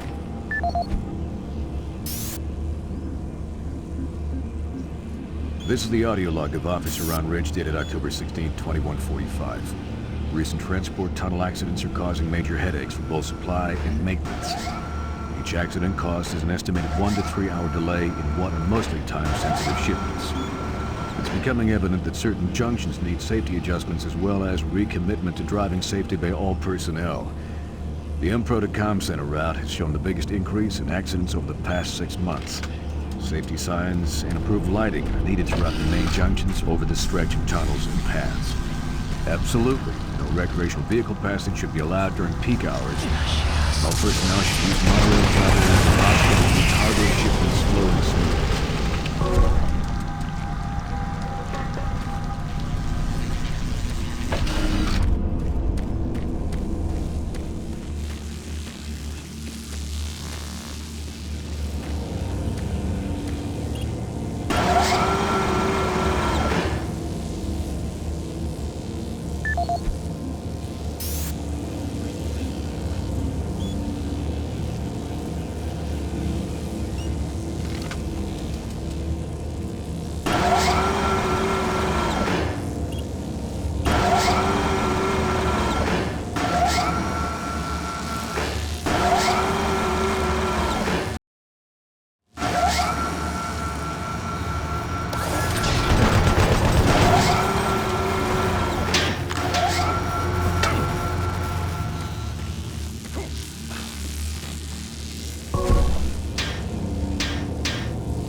Service lift called to station.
Service lift called to station.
exit now accessible.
Communications facility yet?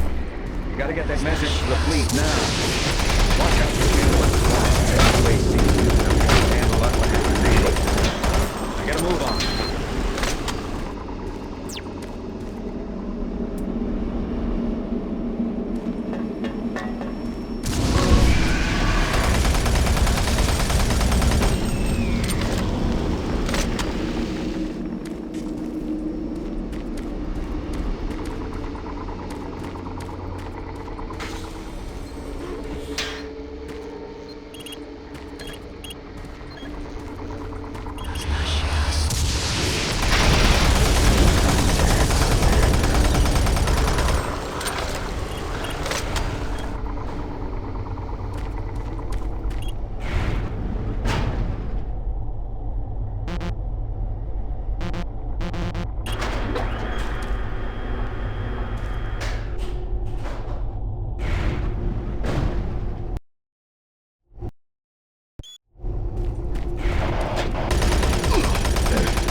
Power fluctuations in main communications router 48A6.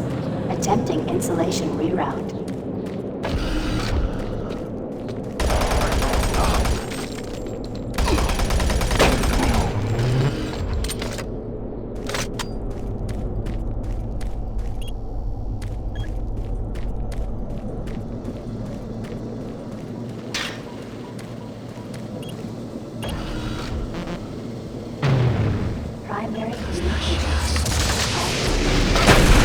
Attempt to configure secondary tower failed.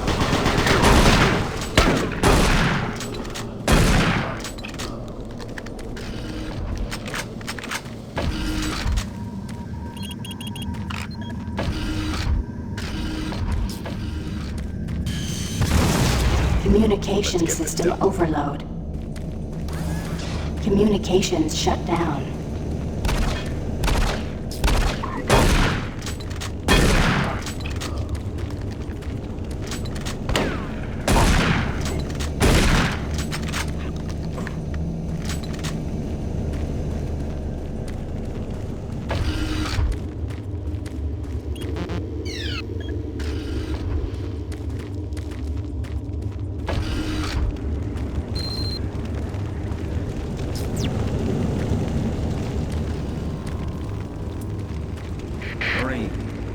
Tell the system computers are showing all off-base communication down. It's that fool Swan. You're gonna have to find another way to send that message. Make your way to the satellite room and manually establish a link from there. Base schematics are showing the quickest ways through engineering. You can't fail, Marine. Get that message sent. This is the audio log of Technician Seamus, dated October 16th, 2145. Our relatively new remote module replacement procedures are taking some time for maintenance technicians to adjust to. In the long run, it's a much safer, quicker, and easier method. Once a technician receives a call, he simply locates the problem module and gives a replacement command through the remote terminal located in the main comm block. This will initiate the replacement procedure as well as create a repair report, which notifies the repair team of an incoming module. Some minor repairs can be done on-site with normal equipment. I'm hoping the new system will need less and less use once the source of the recent power fluctuations is located and solved. The system is built to handle most other things with its automated recovery systems.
This is the audio log of Officer Ben Wolf, dated October 7th, 2145. Recent unauthorized transmissions have been uncovered in the off-site redundant logs. These logs are usually not validated, but an unscheduled audit has shown significant activity. More investigating will be done to get to the bottom of this matter. Particularly interesting are transmission blocks D4560 and DE3288, which have no link to base systems. More to follow.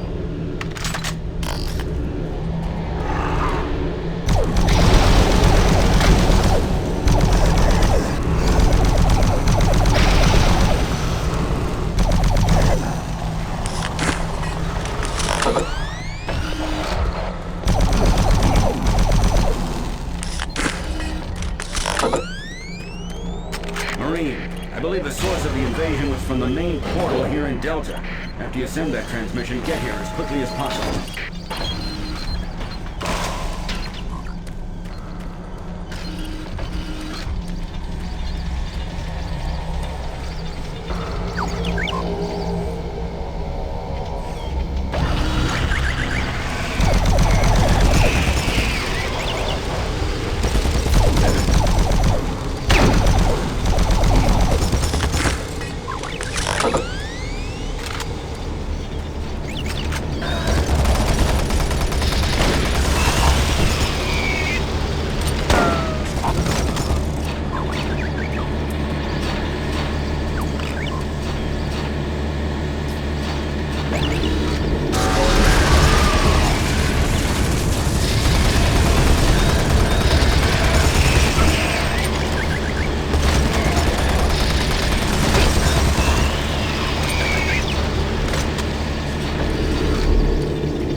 Computer system shows Swan and Campbell are still in the area.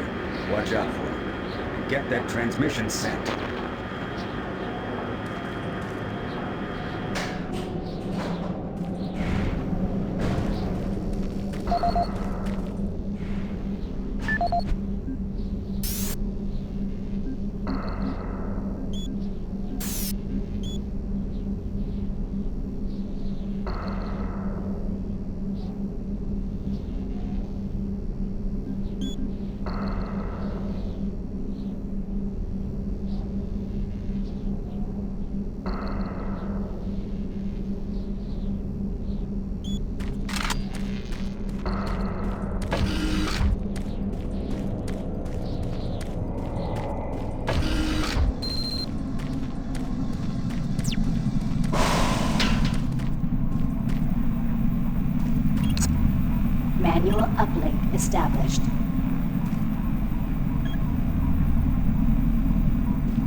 hear me?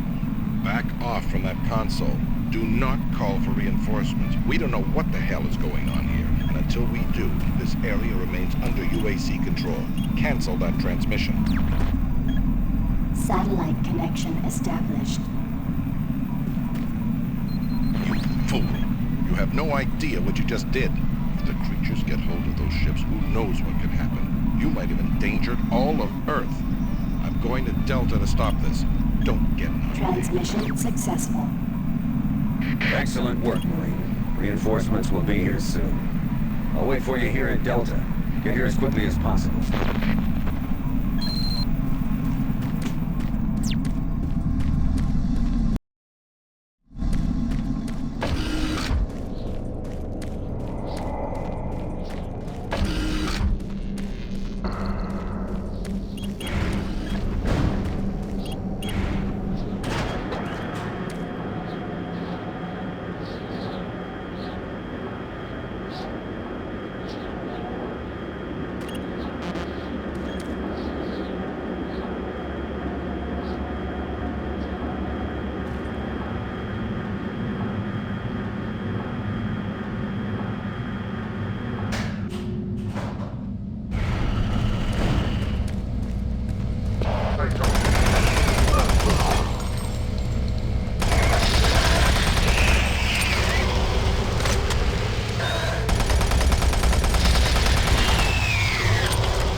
Warning. Flow control system failure.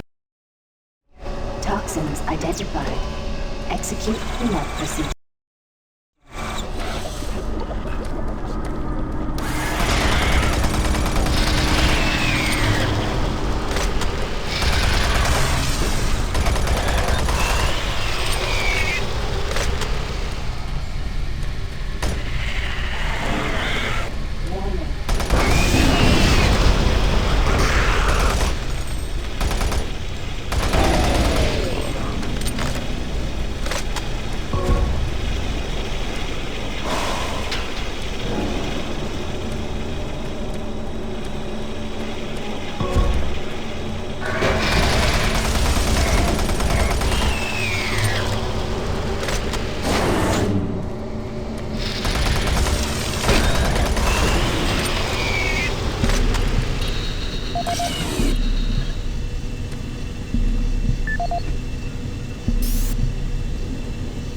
This is the audio log of Nicholas Edgway, member of UAC Mars Hazmat Response Team, dated October 1st, 2145. We have concluded that the Martian atmosphere is wreaking havoc on the exhaust valve seals in the standard number 5 disposal drums. The engineers cannot explain the high level of contaminants in our internal atmosphere. The air scrubbers and filtration systems all seem to be operating at normal levels, yet a small layer of particulate is making it into the storage areas. That is what caused the lockdown yesterday. EAP Director Charles Hollis informs me that the personnel won't be harmed by these contaminants in the air, but we've seen that they do cause a corrosive reaction when introduced to the rubber compounds used in the storage systems. Effective immediately, all number 5 disposal drums must be locked away in at least a Class 2 rated transport medium. Assessment ends. Welcome to the UAC Maintenance Department. This video will provide you with the necessary tools and information to do your job efficiently and safely. A safe worker is a happy worker, and your safety is our #1 priority at UAC. Observe all signs and follow all procedures to keep you and your coworkers out of harm's way. Cleanup is one of the most important aspects of what we do in maintenance. This phase of our job keeps everyone safe, and research has shown that working in a clean and toxic-free environment has a positive benefit on overall productivity. Power generation on Mars produces 2 byproducts, steam and green goo. We vent the steam all over the base through vents, floor grates, cleverly placed pipes, and pretty much any place else. The goo is a result of the MFS process reacting with core elements in the Martian soil. It is not radioactive, but it is quite toxic. Remove all toxic spills at once. Hazmat suits are the best way to protect yourself when a spill occurs. And if you happen to come in contact with the goo, report immediately to a medical station for a scrub down. After a few days in confinement, you should be ready to report back to work. Report any rule violations to your immediate supervisor, and don't forget to read your employee handbook for additional rules and information.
transmission shut down.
Making progress, are we?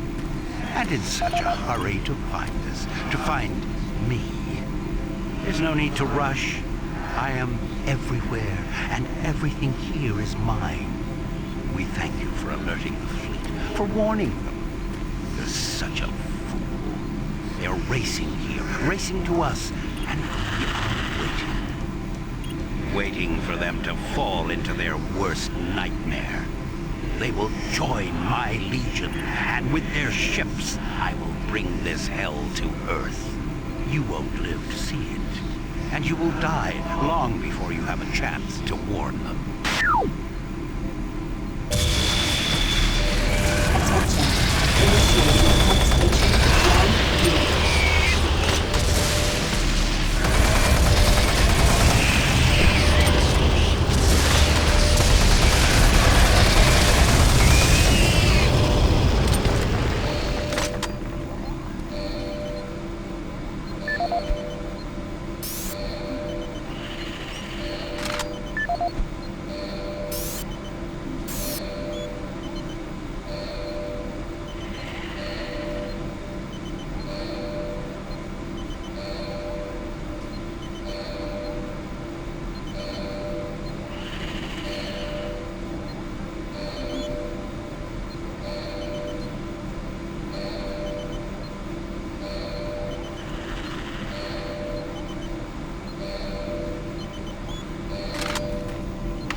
System offline.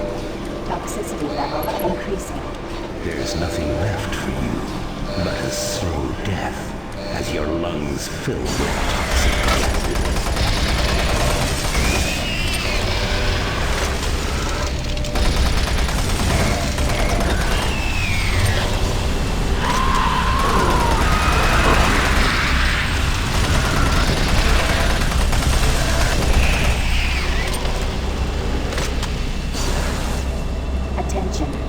Due to the threat of external contamination, hazard doors sealed.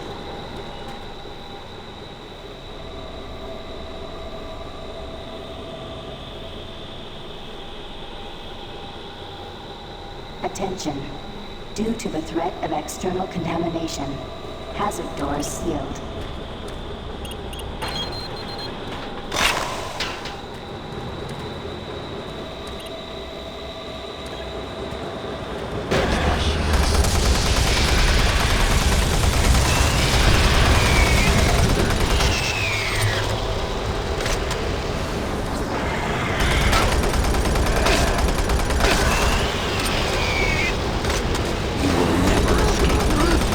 Soul will be mine.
Access granted.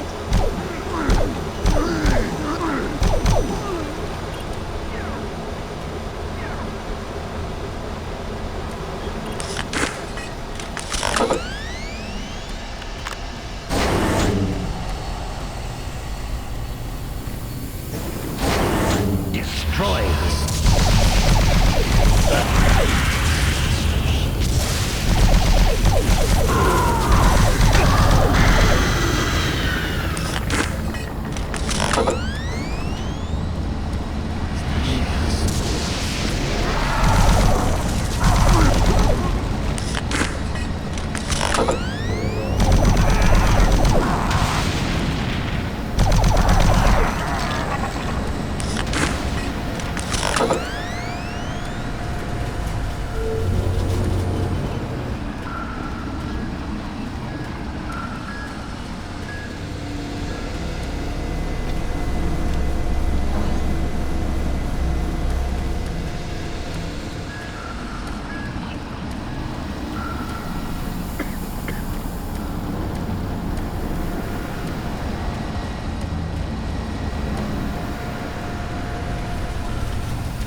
be your end. Your soul burn in hell forever.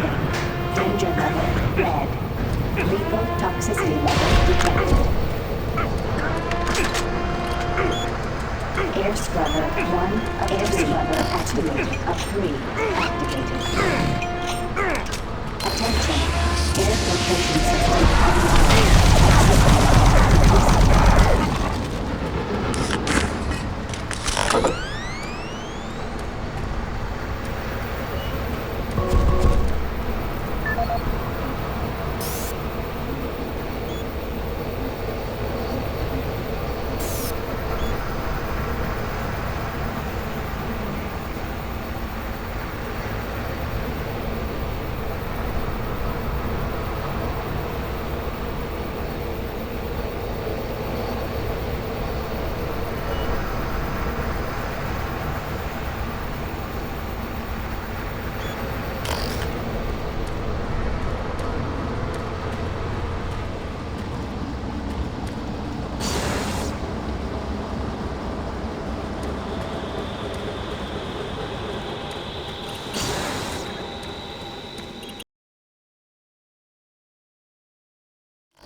Torzu, Amiral Inokas.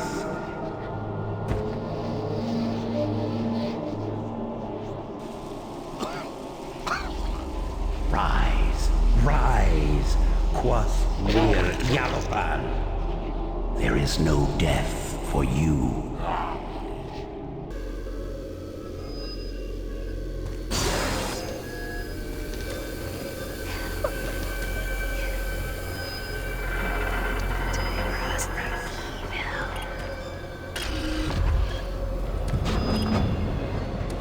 Now leaving and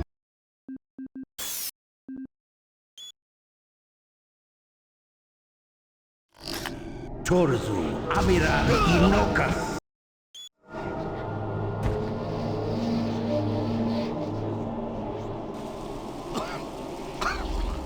Rise, rise, Quas Mir Yalopan. There is no death for you.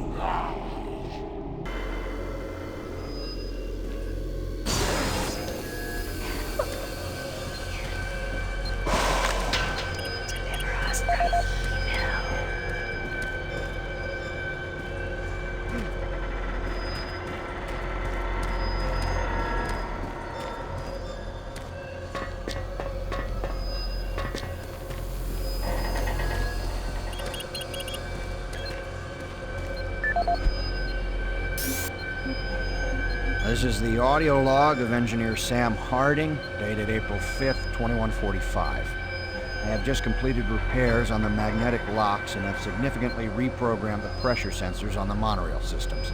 My fellow engineers and I are confident that the accident of last week will never happen again. The accident should never have happened in the first place. The internal sensors led the computers to believe that there was a vacuum inside the vehicle. Unfortunately, the computer decided that the only way to fix this pressure discrepancy was to open all doors in an attempt to equalize pressure with the outside. I'm going over 15,000 lines of code today. I can see no reason for this tragic event to have occurred. But somehow, the logs show the discrepancy is clear as day. Honestly, this looks to me like another case of a solid system going to hell in a handbasket. I'm confident that the layers of protection I added to the code today will prevent any such occurrences from happening again. I'm off to meet Engineer Jim Torben at the access doors to the Delta Complex platform to try and troubleshoot a faulty track sensor that's been causing the door to stick.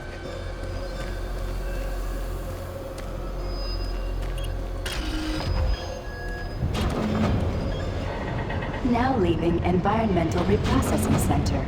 Next stop, Site 2. Who are you? What are you doing? I was waiting here on the train for my partner. He went to investigate what was going on. He never came back. And now I don't know where he is. I don't know what the hell's going on. But I bet it has to do with those artifacts we were digging up at Site 2. I bet they're somehow connected with those things in the Delta Complex.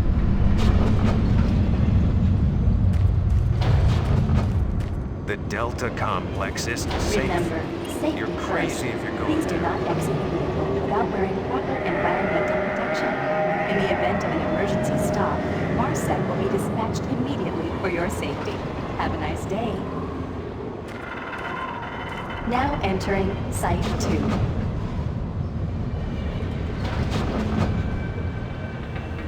Warning, airlock malfunction. Please contact engineering to facilitate repairs. Thank you, and have a nice day.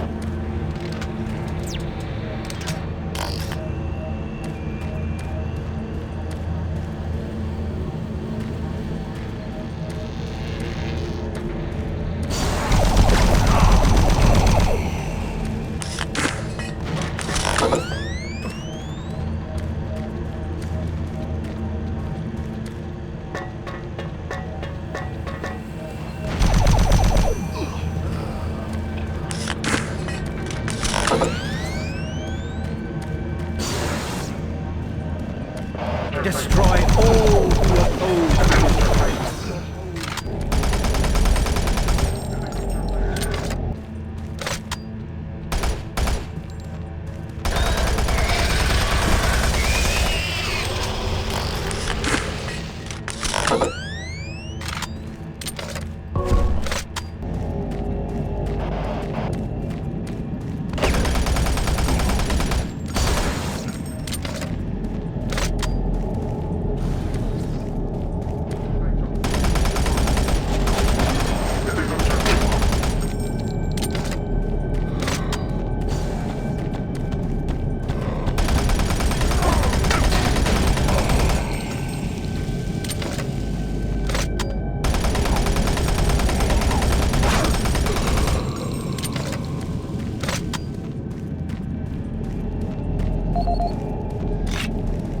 Engineering, please report to Site 2 access ramp. Airlock malfunction detected.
This is the audio log of Charles Hollis, EAP Director, dated September 5th, 2145.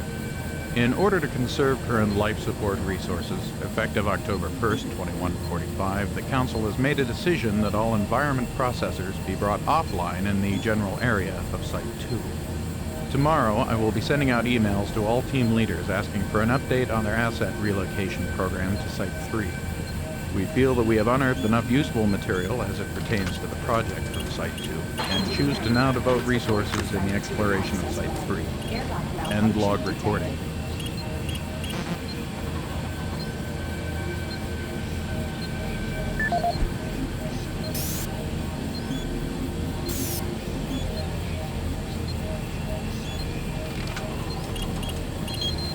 Airlock security override enabled.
Now leaving Site 2.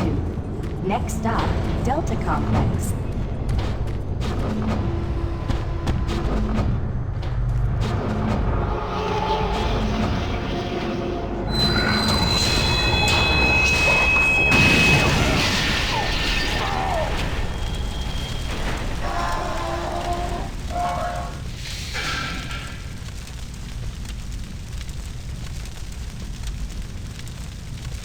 Engineering, please report to Delta Complex access ramp. Track sensor failure detected.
destroy this.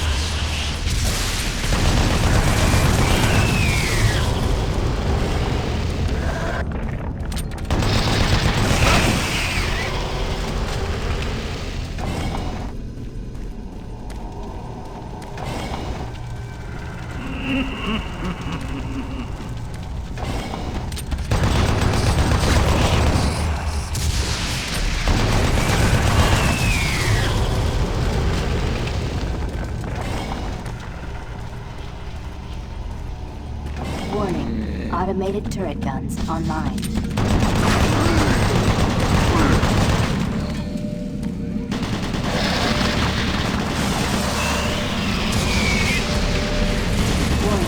Automated turret guns online.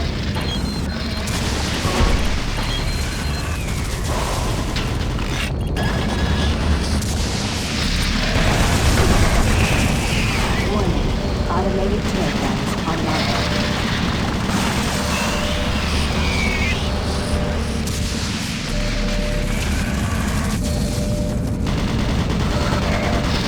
Warning, automated turret guns online. Attention, automated turret guns offline.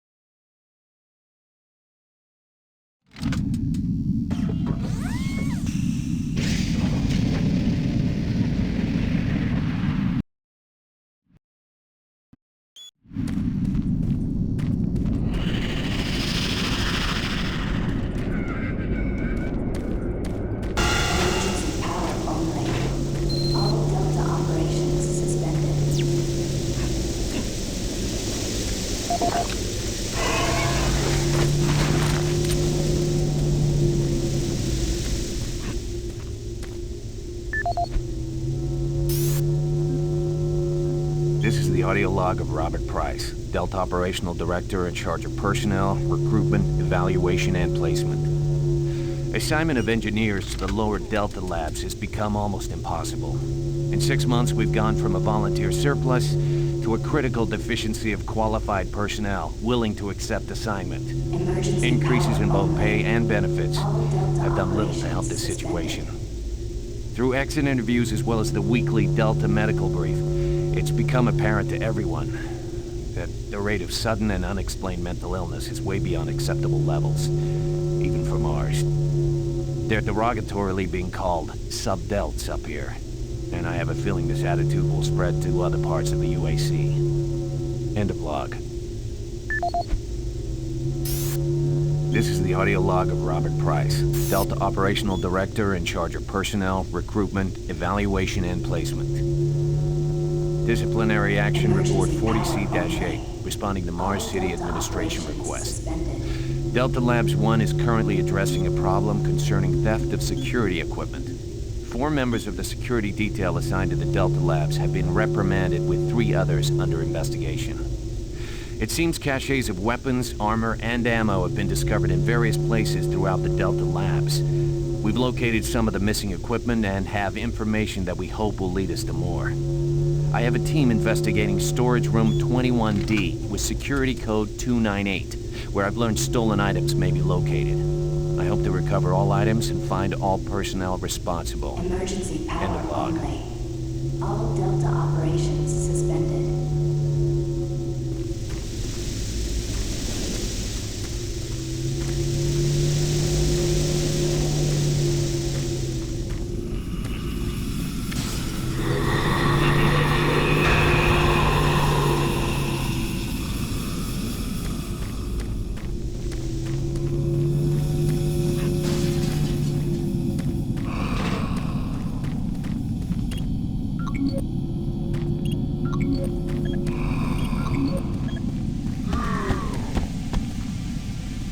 Emergency power only.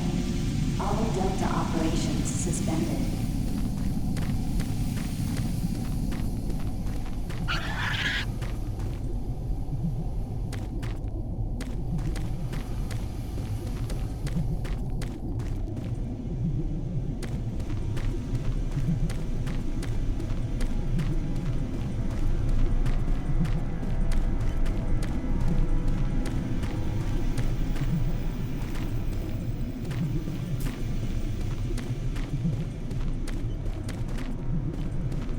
Systems down. Emergency power only. All Delta operations suspended.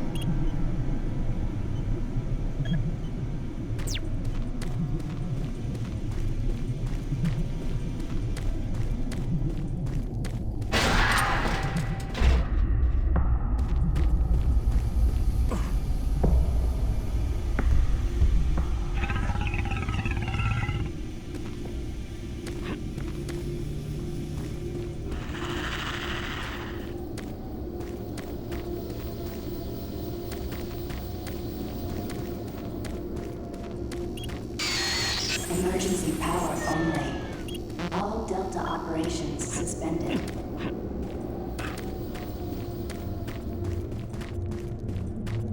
Help me. Watch us, Lord.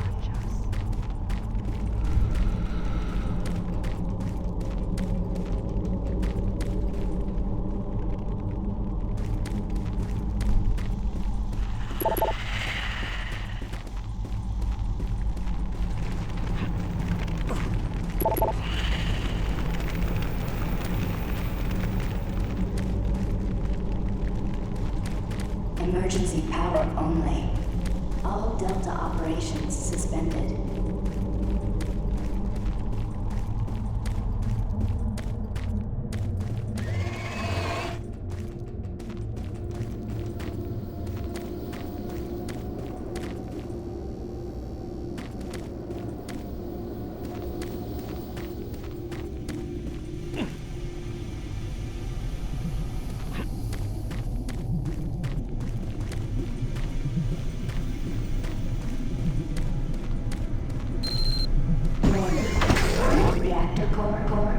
Offline. Loose all safety procedure. Orange.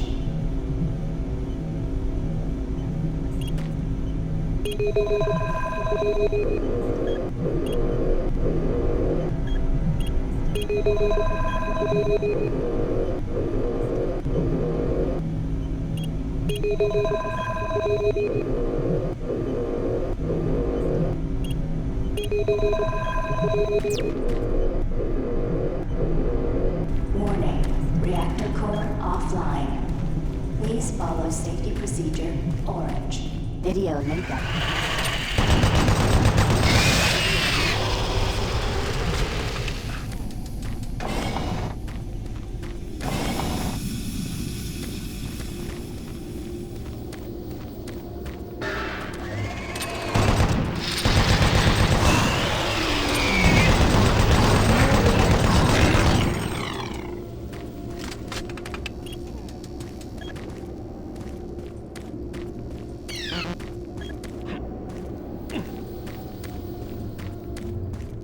Warning, reactor core offline. Please follow safety procedure, orange.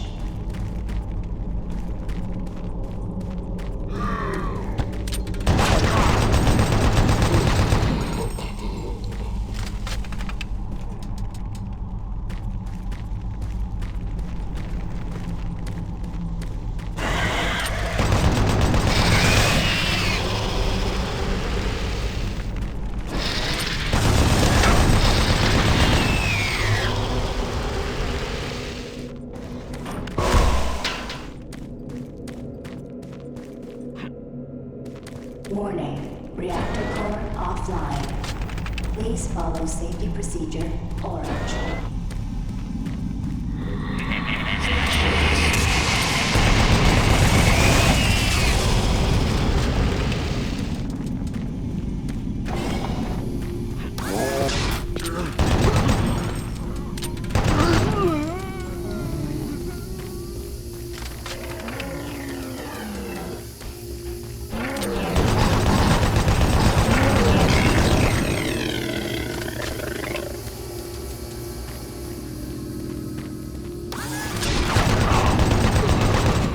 Warning, reactor core offline.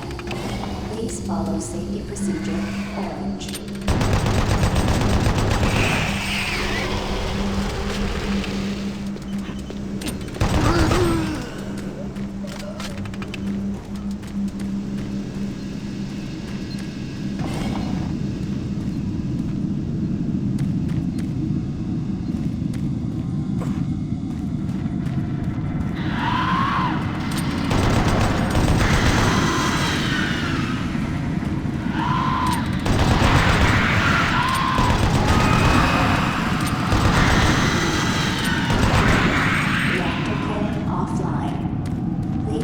safety procedure. Your friends are with me now. Join them.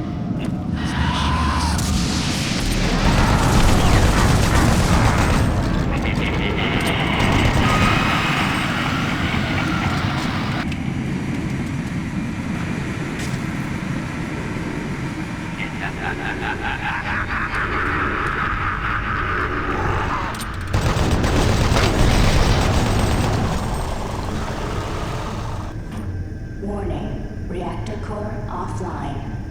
Please follow safety procedure orange.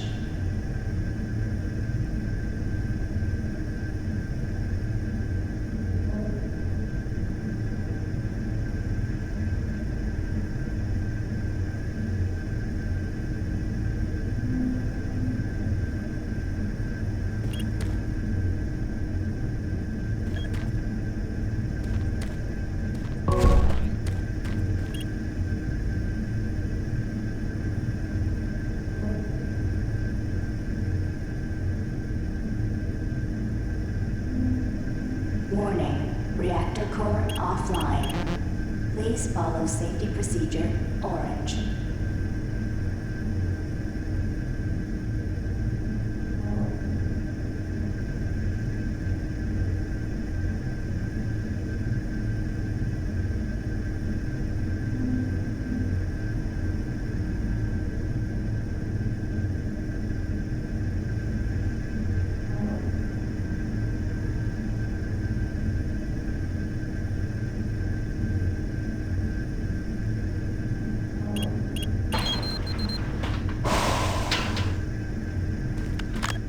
Warning, reactor core offline.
Attention.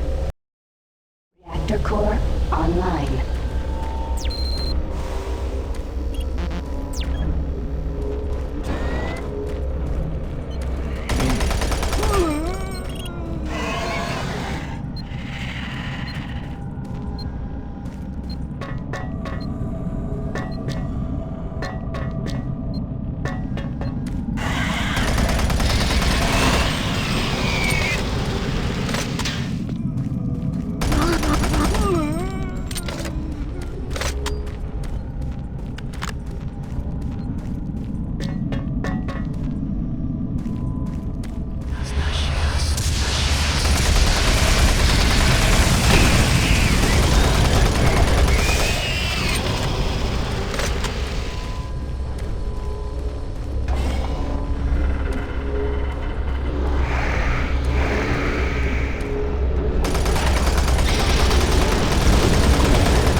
This is the audio log of Medical Supervisor Peter Raleigh, dated October 29th, 2145. We have exhausted all known forms of drug treatment in hopes of finding a way to abate this strange outbreak of dementia, and I have yet to receive any additional data from the psychiatrists back on Earth. Options are quickly dwindling. Approximately 80% of all extraplanar participants exhibit signs of mild neuroses within the first 48 hours after returning from their expeditions. Within 72 hours, 75% of patients exhibit extreme signs of paranoid delusion and violence. We have isolated these cases in hopes of finding the pathogen. As yet, we can find no biological contaminants that would lead to such drastic changes in cognitive processing. It seems that whatever this pathogen is, it attacks higher brain functions and only leaves more basal functions in the lower brain stem. We've witnessed that a high percentage of subjects lose ability for rational thought and communication skills, and then the physical changes become evident. Subjects in this group appear to atrophy. Skin pales, muscles become slack, bone, teeth, and fingernails become almost translucent, veiny sinews of their former selves. I have never seen anything like this in my career. Our observations continue. This is the audio log of Medical Supervisor Peter Raleigh, dated November 1st, 2145. Patient 0432, a Private Steve Jensen of the UAC Darklight Armor Corps Division, expired today at 15:43 of a self-inflicted gunshot wound. This is approximately 110 hours after his return from expeditionary missions. Private Jensen was suffering from paranoid delusions and full-blown dementia. Treatment was unsuccessful. He was the last surviving member of his outfit. Four other squad mates, who also came back with Private Jensen, expired from injuries suffered on that last mission shortly after their return. Before his death, Private Jensen was heard screaming in both English and other languages. Something about demon hordes feasting on our souls. The other language was later discovered to be Aramaic. Due to security concerns in the area, I've secured some armaments within my office.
There. Oh, thank God. You're not one of them. I thought everyone else was gone. I was part of this. I helped them. The madness of opening to another dimension. Look, we don't have much time. We let it through. The evil. The protective stabilizer on the portal just failed after Betruger took the device. It was an artifact we had found in the ruins. He took it into the portal, and hell followed him out. You have to help me first. I'm going to try to get the teleporter systems running again. The areas are destroyed around us, so it's the only way through this part of the complex. You need to find me a working plasma inducer. It's all I need to get the teleporter working. You can look for it in operations. I have a security clearance. I'll unlock some doors for you. There. We don't have a lot of time. Please hurry.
Decontamination process started.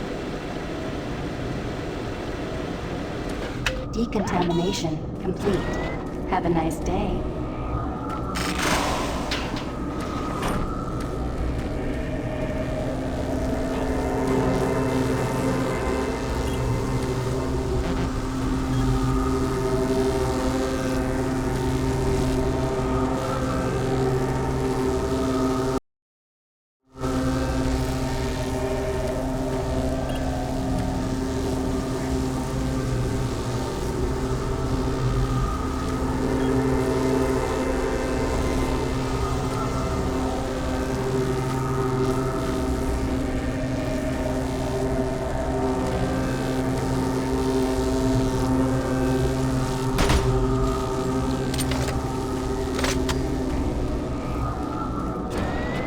Decontamination process started.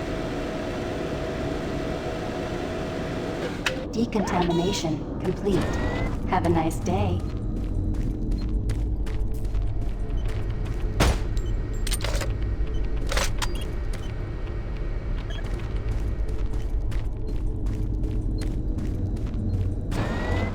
Decontamination process started. Decontamination complete. Have a nice day.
Decontamination process started. Decontamination complete. Have a nice day.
As requested, the following is my initial feedback on my first trip through the portal.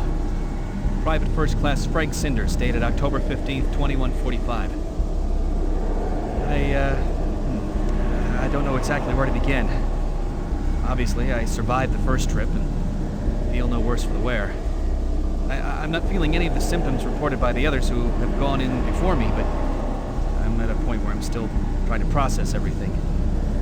Thankfully, the place looks deserted and devoid of any life, but flames and heat and stench of the place, it smells of death, decay, and burnt flesh. Tomorrow we're going back in with some of the eggheads, science division, to start securing forward positions, and we expect to start sending out the mapping droids at the same time. I feel I must admit on a personal note that I've got a really bad feeling about this. I don't understand what we're doing there or what we hope to prove. PFC Cinders, signing off.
Warning.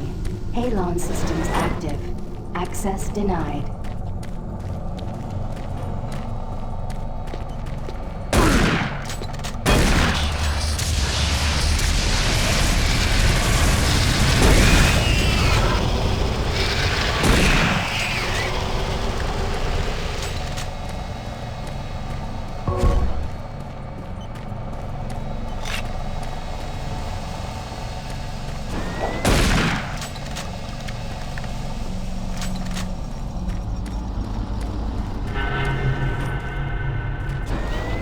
Medical Report 16-8, dated November 2nd, 1945. Patient 043.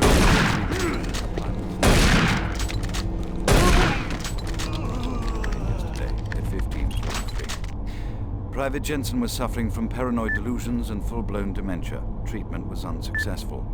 Initial psychiatric interviews suggested only mild psychosis with speech, motor activity, and thought processes within normal range. Paranoia being the only psychotic element directly evident. Reference interview G8A. Private Steve Jensen, October 18th, 2145. UAC psychologist Dr. Hooper interviewing Steve Jensen, male, age 27. Steve, can you talk to me about the last few weeks, please? I don't want to talk. Well, I'm here to help you, Steve. I've tried talking. They think I'm crazy. You think I'm crazy. They, your colleagues, aren't doctors. Let me help you. Help? Nothing can help us. Prior sessions over a period of 72 hours reveal rapid deterioration of both physical and mental capacity, with behavior inconsistent with any known patterns. The patient was responsive for brief periods and had to be restrained during interviews. Reference interview H-3-2, Private Steve Jensen, October 21st, 2145. Tell me what you see, Steve. I don't want to see it anymore. I don't want to feel it. They'll be here soon, and then you'll see it. Can you talk about what you see?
Anon systems deactivated.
Paranoid delusions and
Audio log for Phil Wilson, medical technician, Delta Labs, October 20th, 2145. Today I witnessed the third test of the teleporter in the 3 weeks that I've been here. Volunteers are becoming harder and harder to come by, and it isn't difficult to see why. They all come back screaming like loons about demons, pools of blood. It's real fire and brimstone stuff. At first I wasn't paying much attention, just doing my job, but the last was Robert Clayton. Now, I met him my first day here. This guy chews up rocks and spits out gravel, as tough as they come. Having to sedate him and drag his drooling body to the ice, really freaked me out. I'm gonna put in for a transfer as soon as I can.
Before you go, I want you to take some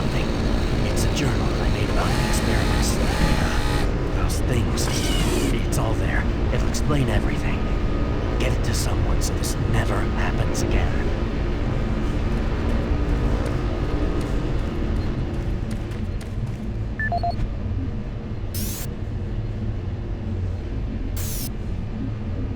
My name is Ian McCormick. I'm a research specialist stationed on Mars, working for the UAC. My primary job is, or rather was, to assist Dr. Malcolm Betruger in a variety of experiments, though for the past year we've been focusing almost exclusively on teleportation. I don't know if I'll make it out of here alive, so I'm recording this video log to let someone know what happened, and with that knowledge, prevent it from happening again. Initially, the teleportation experiments were amazing. We were creating a new science. The prospects of it changing our way of life were, well, they were outstanding. I was proud to be associated with such an amazing project and someone as talented as Dr. Betruger. We noticed early on, probably before we had completed maybe a dozen successful tests, that there was a variable delay during the teleportation. The objects are broken down at the quantum level, transported, and then reassembled. Each stage of the process should have been instantaneous, but it wasn't. And we didn't know why. We sent a video drone through and were shocked at the images it sent back. Just a few frames of video right before the drone came back through showed what appeared to be several sets of eyes looking directly at the probe. We had just found a living, breathing creature that was not human. Betruger immediately sent out a request for volunteers.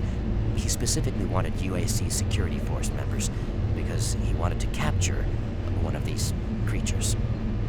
I've made a lot of mistakes, but I am most ashamed of my involvement during the next phase. To get medical clearance to send human subjects through the device, I doctored up several of our reports to indicate that we had performed living tissue experiments. I did not regret it at the time, but a few days later, when our third test subject came back, he was chewing off his own fingers. It seemed he was clinically insane. We started sending teams in, about once every 2 days. The teams were reporting nightmarish experiences, sightings of things that ultimately made us conclude that the other dimension was not just another dimension. It was hell, and the creatures we were bringing back, demons. And then Betruger, he went through the portal himself. I don't know what he was thinking. It was an unscheduled trip, and he just went, and we couldn't stop him. And when he came back, he had changed. He sounded and looked the same, but he just... I don't know, he was just different. And then he did the unthinkable. He took the Soul Cube, the device that was discovered in the ruins, into the portal. The portal stabilizers just started to fail, and then living hell erupted into the base. Oh, we were stupid for not destroying the portals as soon as we realized what was on the other side. Oh God, forgive me. I blame myself for my part in this. Please, someone, never let this happen again. I'm sorry, Ian McCormick. Decontamination process started. Decontamination complete. Have a nice day. Systems activated. Teleportation will commence in T-minus 3, 2, 1.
Ah, you surprised me.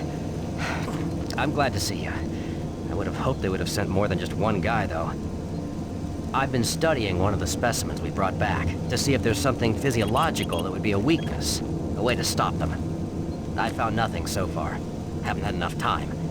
I'm gonna stay here and keep looking. It's the only thing I can do. There are combat supplies in the storage cabinet in the next room. The code is 624. I hope you can use it.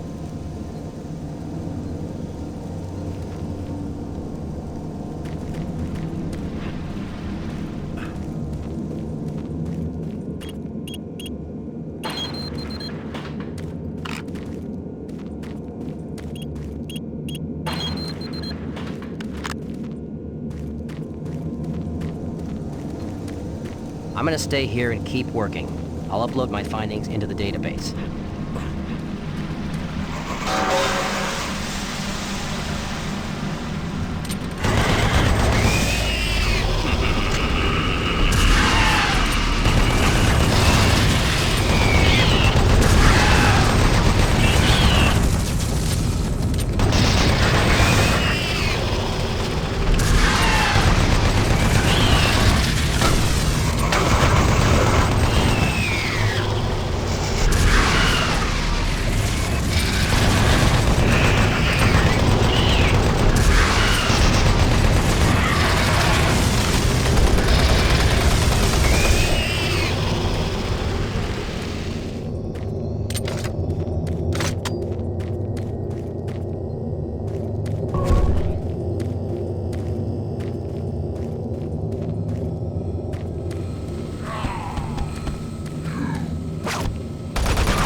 complex stasis chambers. This facility was constructed to house and study the extra-dimensional beings, which were recovered during some of the first teleporter tests originating from Delta Level 3.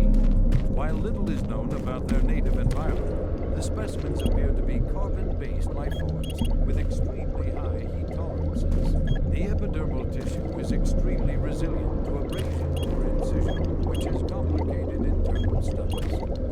Observational studies have shown incredible strength and agility, as well as the ability for some specimens to manifest and control cohesive plasma masses. The method by which these plasma masses are created is yet unknown. It is believed that the specimens possess a rudimentary intelligence and social structure, as was demonstrated during the first tragic expeditions through the portal. While the cost in human life has been great in acquiring these specimens, we hope to one day complete genomic mapping and begin to answer the many questions we have about these entities.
Welcome to the Delta Complex Stasis Chambers.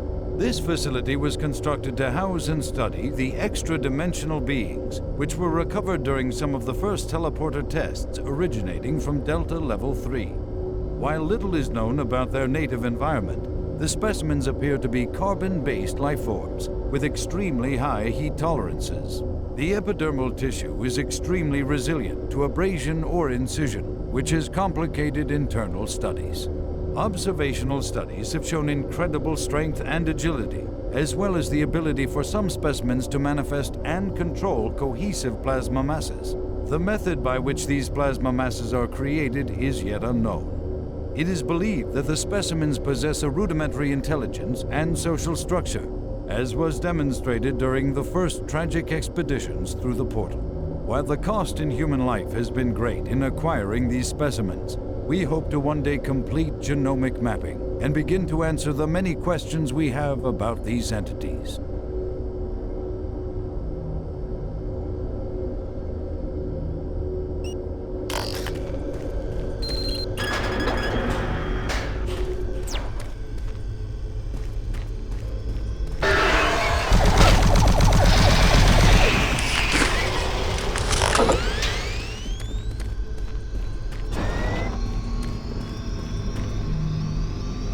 What you see before you is a relic codenamed U1, or simply Soul Cube.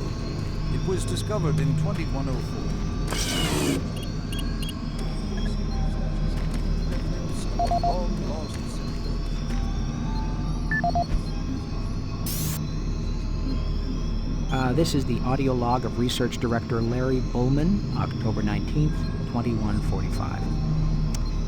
I've been examining the glyphs on the cube-shaped artifact, which some are calling the Soul Cube, and combined with previous research data, it is my conclusion the device is some sort of weapon.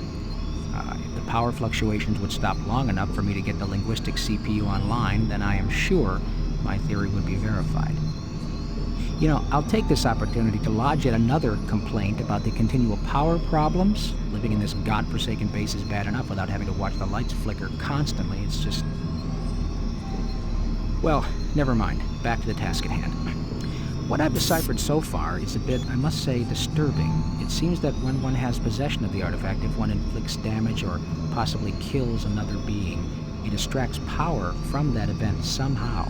Now, once a certain threshold has been reached, the artifact has the ability to kill anything you attack with it.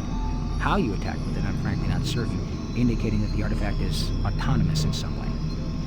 To date, I've only deciphered about, 2/3, give or take, of the markings, but my initial glance at the rest of them indicates it harbors some far greater power.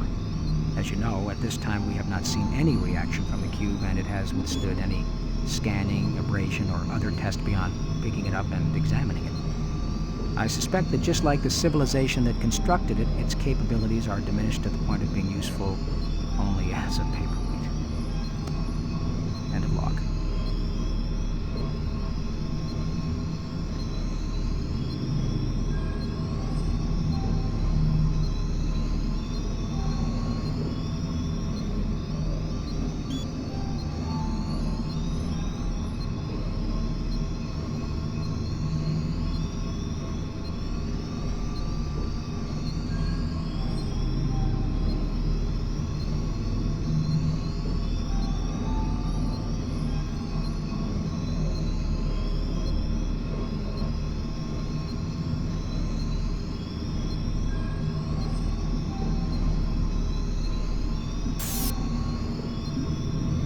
What you see before you is a relic codenamed U1, or simply Soul Cube.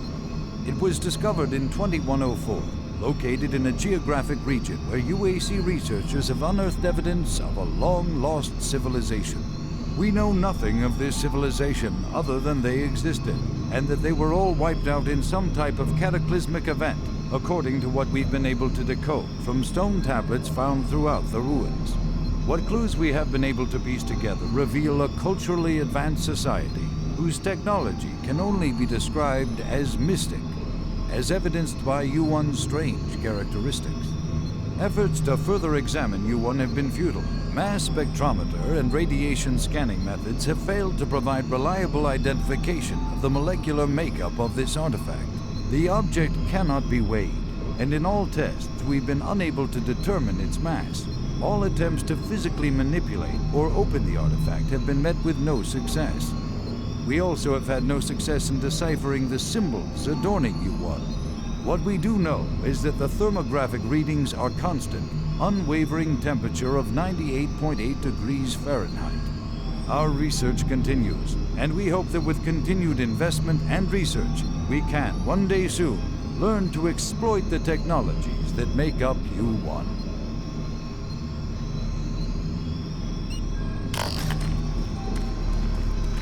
What you see before you is a relic codenamed U1, or simply Soul Key.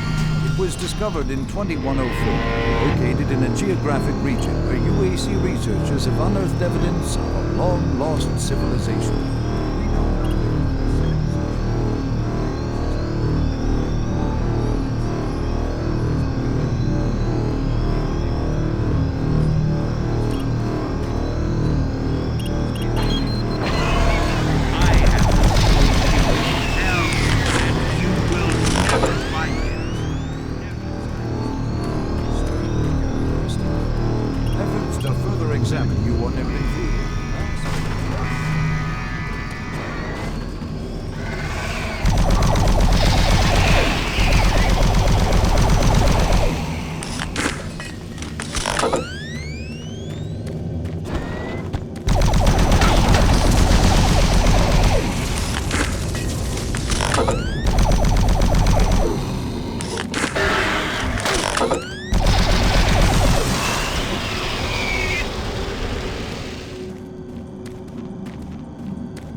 Access granted.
This is the personal audio log of Dr. Frank Serrano, dated September 19th, 2145. I've been brainstorming on Betruger's thoughts about achieving sustained, uninterrupted transfers for the teleportation units. Currently, our systems can only build enough of a charge to have the portals open for approximately 10 to 15 seconds. It's enough time to get a team through, but not enough time to send in some of the heavier equipment. Engineering in the Inpro facility informed me that we can theoretically boost the active portal time to 45 seconds quite easily. But this will require rerouting power from central processing, and we just can't afford the downtime. The power requirements for the system are astronomical.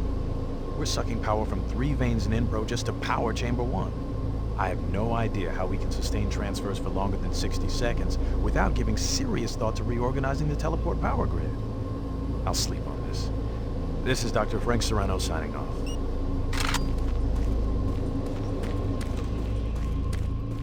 Destroy him.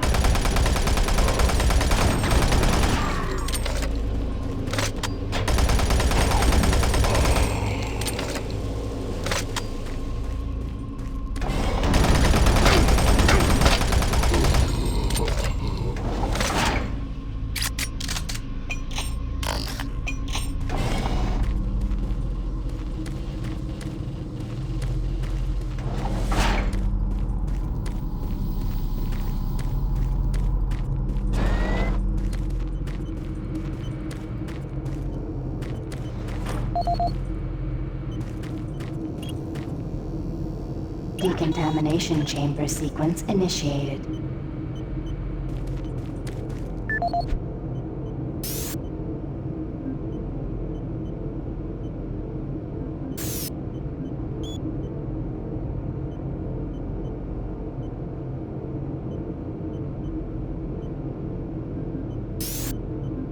This is the audio log of Administrative Assistant Han Lee, dated October 16, 2145. Why is it that I keep getting the crummy jobs? Armor Corps 1st Platoon and 1st Science Team wiped out this morning on their second excursion. And I am the one charged with writing up the reports and sending this information back to Earth and next of kin. So here I am. First cup of coffee for the day. 5 hours of sleep the night before. No shower. And I have 20 dead bodies to fill out paperwork on. I haven't seen the actual corpses, but Word coming down from the grapevine says that it looks like they have been hacked up pretty good. This has everyone on the base spooked. But Truger is nowhere to be found, and there are a lot of questions being asked with no answers from anyone. Last I heard, they were suiting up the next outfit with the new BFGs. Sounds like they weren't taking any chances on this next trip with them packing that kind of firepower. This is the audio log of Administrative Assistant Han Lee, dated October 20th, 2145. Just when I thought this job couldn't get much worse, it did. Delta scientists sent another group of researchers through the portal 2 days ago, and they failed to return at their scheduled time. Radio transmissions to the research party have gone unanswered. Even our LZ tracking systems can't find them. We fear that they are dead. Losing lives is one thing, but losing our proprietary technologies is another. The team was equipped with the newest BFG weaponry. We fear those guns may have fallen into the hands of those that kill them. We don't know who or what is behind that portal, but until we find out where our guns are, I'm suggesting we suspend operations to the portal. Thank you. End of log.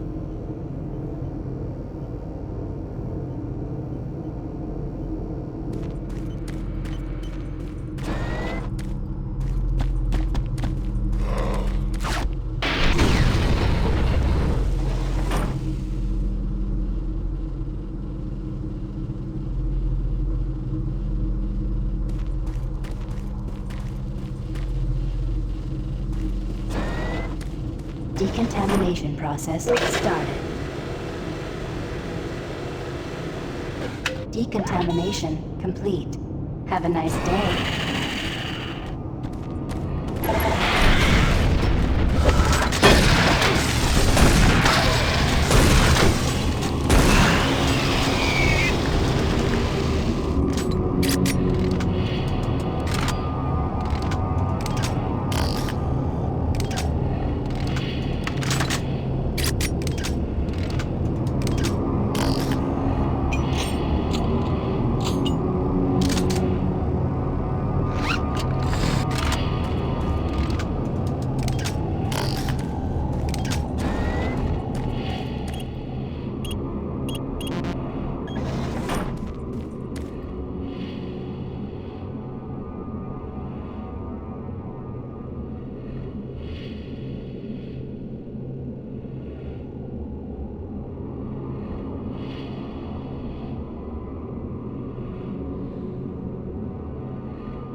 Please select teleport destination. Pad 1 selected.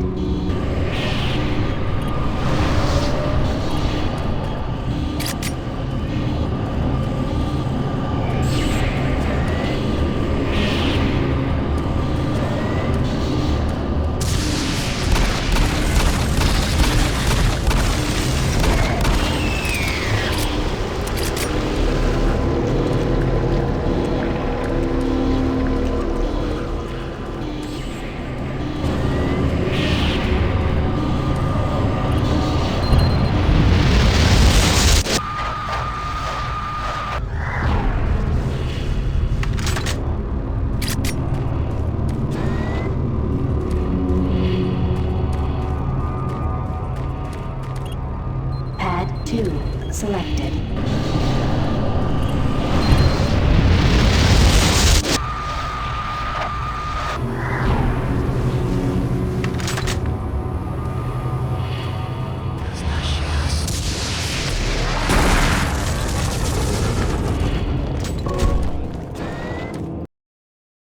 Decontamination process started.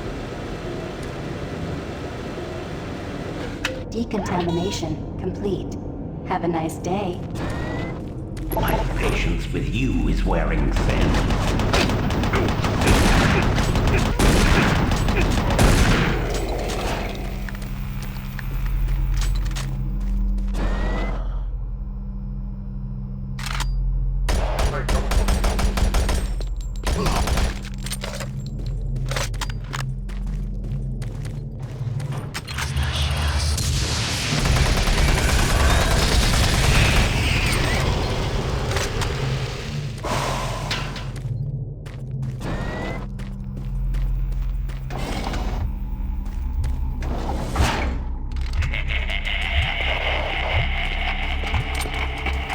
Look around you, Marine. Everyone is dead, and soon we will join them. Access granted.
Warning, chamber malfunction.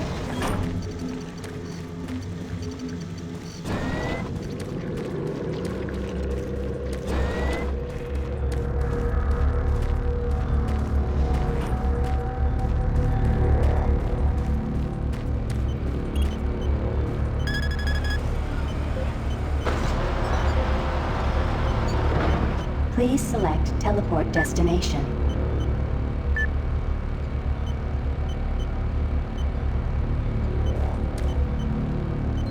1 selected. Pad 2 select. Pad 1 selected.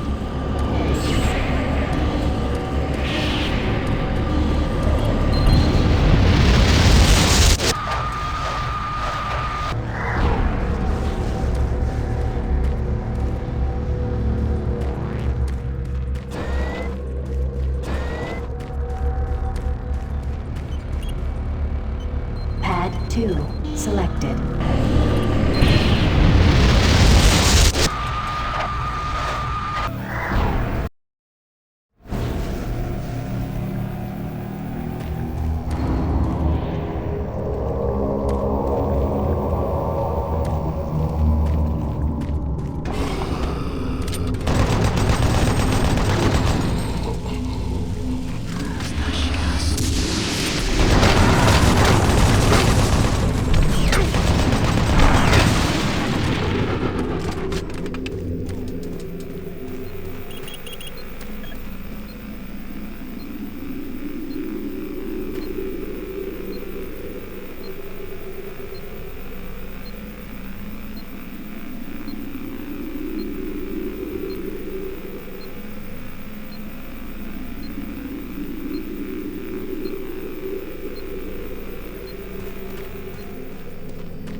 Decontamination chamber sequence initiated.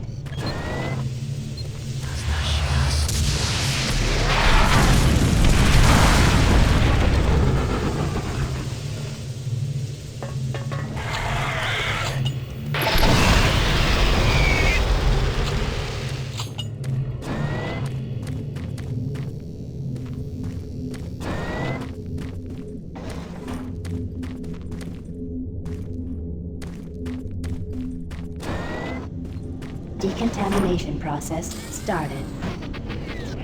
Primary system failure. System shutdown. Backup systems online. Stop him! Maintenance personnel needed in chamber 3.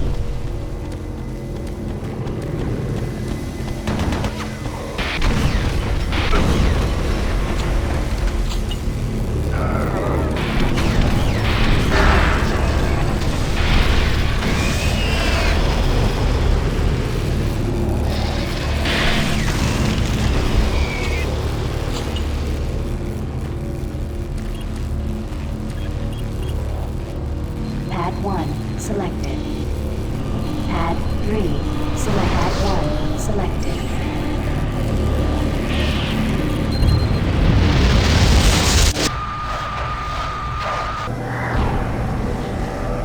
Making progress, Marine?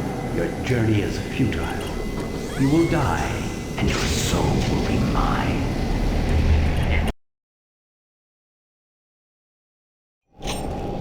You will never find the thing you seek. It is trapped in hell forever.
This is the audio log of Research Specialist Simon Garlick, dated August 8, 2145. It seems that I have misplaced the rest of the science team.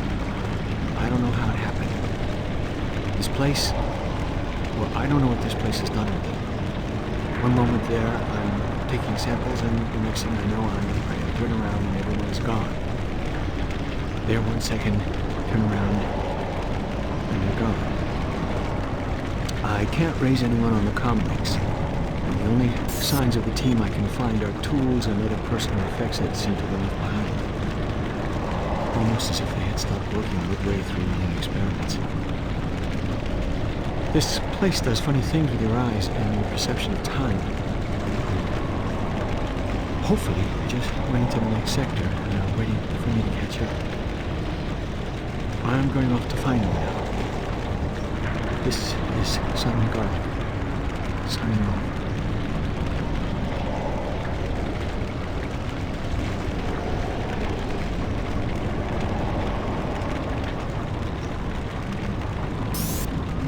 This is the audio log of Research Specialist Simon Garlick, dated August 10, 2145. It's been 2 days now since I've seen any other team members.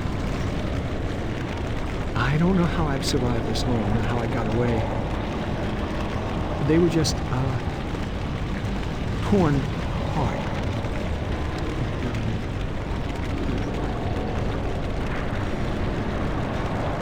They could only be described as demons. I have never seen such a big thing move so quickly. Oh dear God, what has happened to us? The teeth. That's the last thing I've ever seen. Teeth. The sounds. Words cannot describe. I'm sure it's just a matter of time before they find me again. I'm convinced they are toying with me, allowing me to stay 2 steps ahead of them. I can see them in the shadows sometimes. Why do they taunt me? I'm not sure how much longer I can... I'm shooting at shadows here. And every moment I feel them creeping closer toward me. Oh God. Oh God, we should never have...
every step you take, your soul moves closer to me.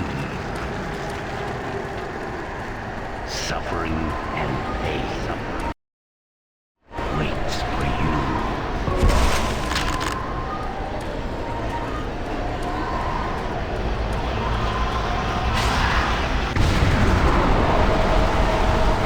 Save us.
Vanquish our enemies, and we grow stronger. Listen for our call, and then free us to smite down the evil.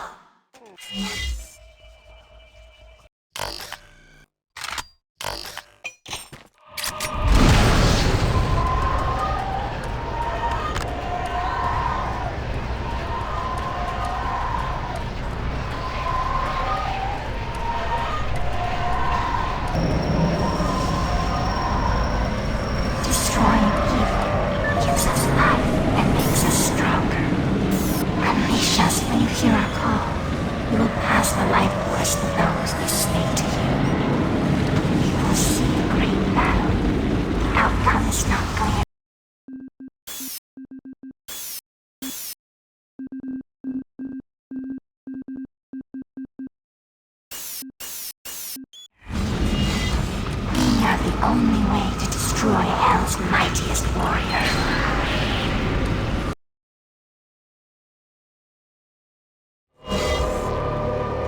You are too late. Hell no longer needs that point to enter this world. Invasion is solved with only the first wave.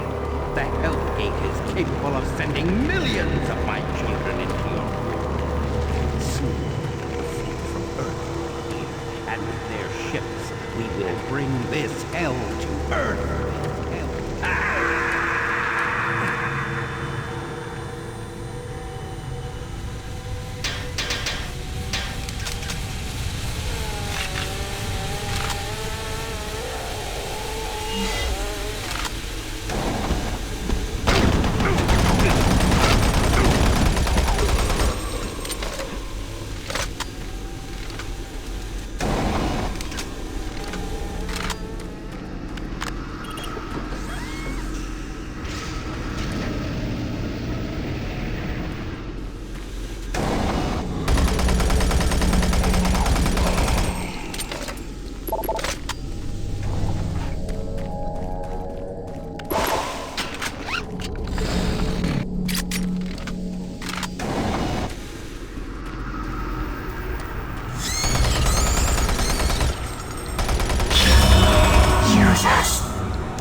alive.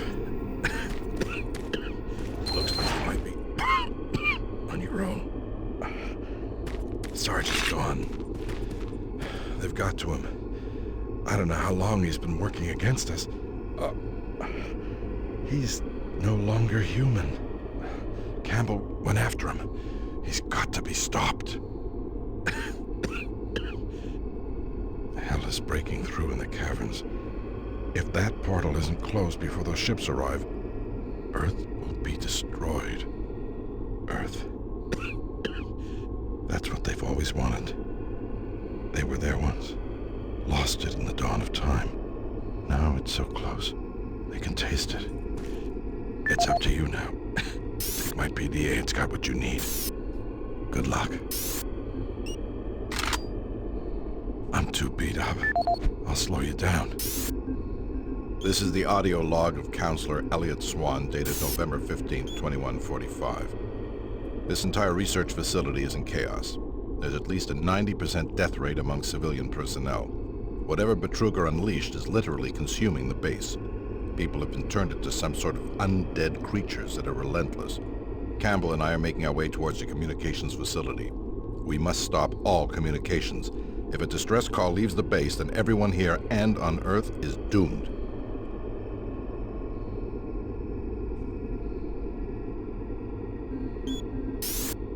This is the audio log of Counselor Elliot Swan, dated November 16, 2145. Campbell and I were unable to reach the main portal in the Delta complex, but that portal may be inconsequential to a more disturbing discovery. We have uncovered reference to another portal, created by the demons themselves, a passageway between Hell and Mars. We suspect it resides within the cavern somewhere near the archaeological dig. The fleet is on its way. Campbell and I will attempt to move there and somehow either shut it down or destroy it. That hellhole must be closed before the fleet arrives.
This is the audio log of Charlie Haskell, Delta Labs technician, dated September 23rd, 2145. We're making good progress in increasing the max range of Chamber 3 in the Delta complex. We've been crunching numbers all night and feel that with a few slight modifications, we should be able to boost output to cover all of Delta. The latest schedule changes are wreaking havoc on our current systems, and it's not uncommon to see system utilization at 99% for days at a time.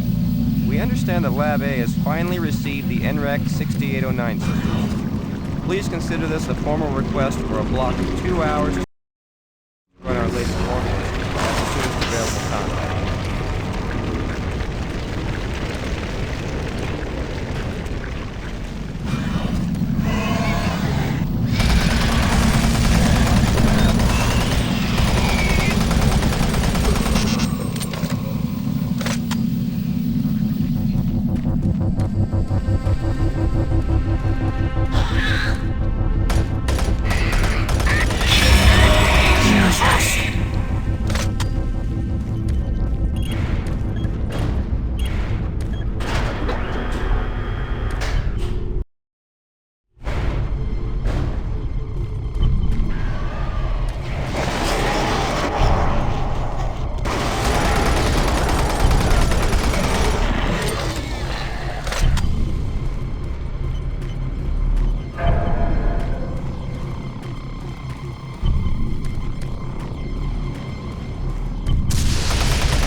kill you.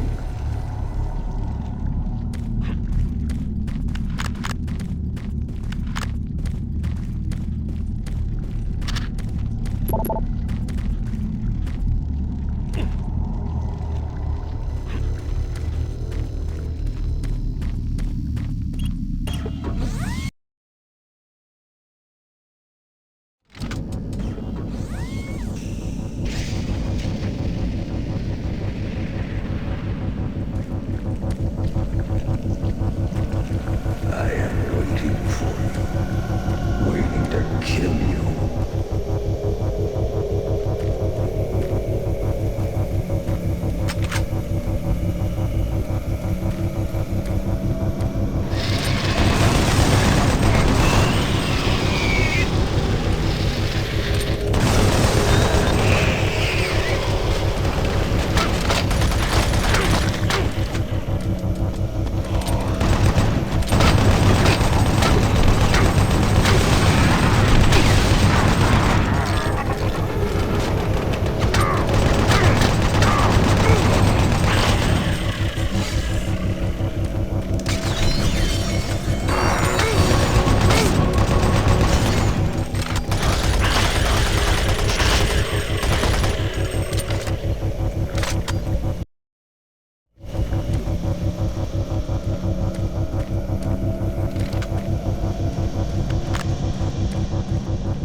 Representing the pinnacle of UAC research and design, the BFG 9000 is the most advanced firearm ever designed. Fully self-contained and deployed as a handheld platform, it is capable of an excessive amount of firepower.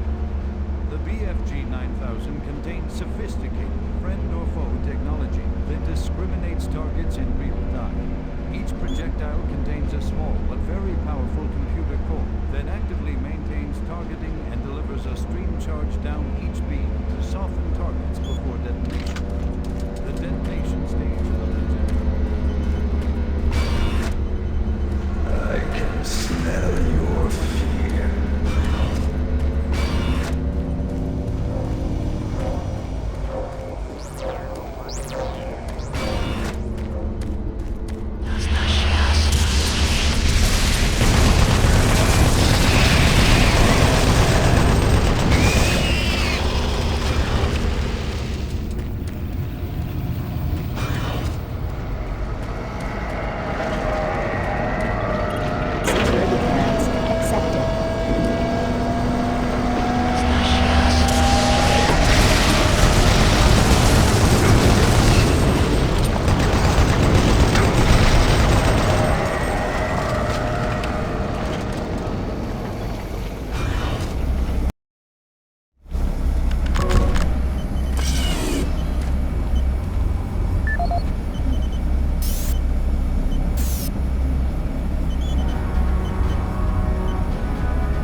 Representing the pinnacle of UAC research and design, the BFG 9000 is the most advanced firearm ever designed.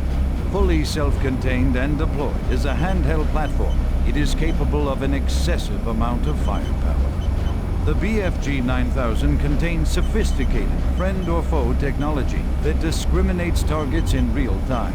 Each projectile contains a small but very powerful computer core that actively maintains targeting and delivers a stream charge down each beam to soften targets before detonation. The detonation stage of the projectile is devastating. Targets within 15 meters of the flashpoint are not likely to survive. While not recommended for small quarter combat, the BFG 9000 is ideal in the field and against multiple targets. The only foreseeable defense is small arms ballistics. If the projectile is destroyed before exploding, the computer core cannot process the final fusion reaction, resulting in a less than optimal detonation. For more information, contact the UAC's Advanced Weapons Department.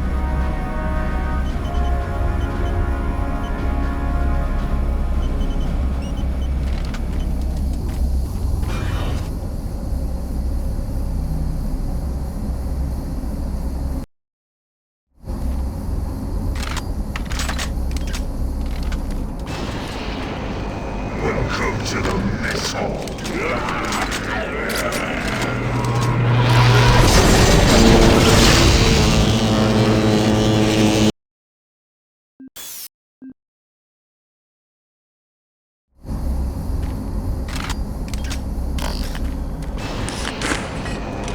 Welcome to the mess hall.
Are you sure you killed them? What? You have the soul cube, just like in the carvings I've been researching. If I'm correct, that cube is our only chance to stop this. No time to explain now. You need to get to the caverns quickly.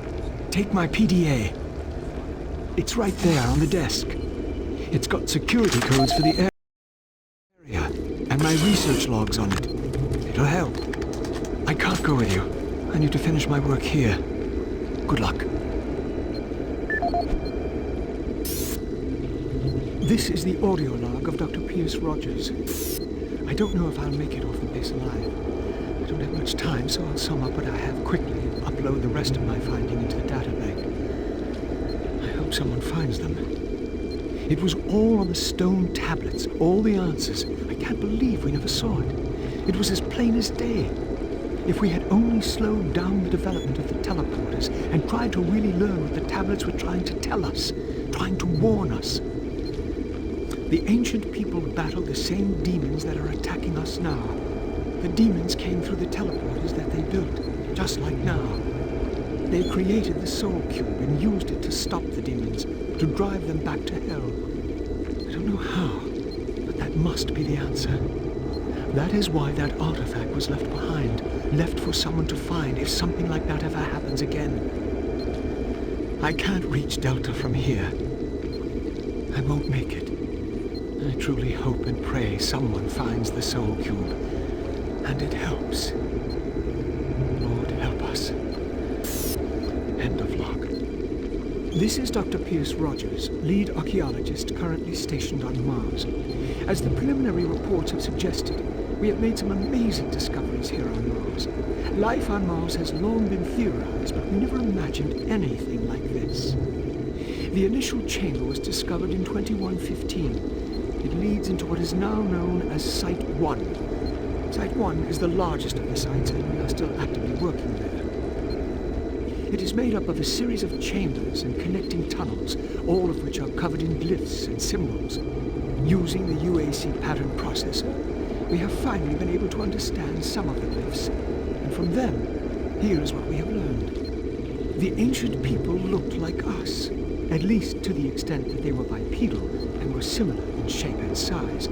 Their level of technology was astounding. For instance, the glyphs at each site were carved into the rock by some sort of machine, and each one is precisely cut from the stone. It far exceeds the precision of anything we can do. They had a social structure that seemed very aristocratic, with a lot of emphasis on social stature and structure. Site 2 is a much smaller set of chambers, mostly containing burial sites, temples, and various amounts of individual artifacts. This site has been photographed and cleared out, and all material is back on Earth for study and review. Site 3 produced our prize artifact, what we call the Soul Cube. If you have read or seen the other material, you probably know that this once grand civilization was attacked by some unknown force. And if we can believe what is written in stone, they sacrificed most of their society to drive the invaders back. There are additional reports filed on the Soul Cube with Central Administration. We also recovered several other device-type artifacts. They are not as ornate as the Soul Cube, but each appears unique. We are still learning how to interpret all of the glyphs, and hopefully, once we have that completed, the science teams can provide more detailed information on their technology. Now, these are truly unique and special times for archaeologists.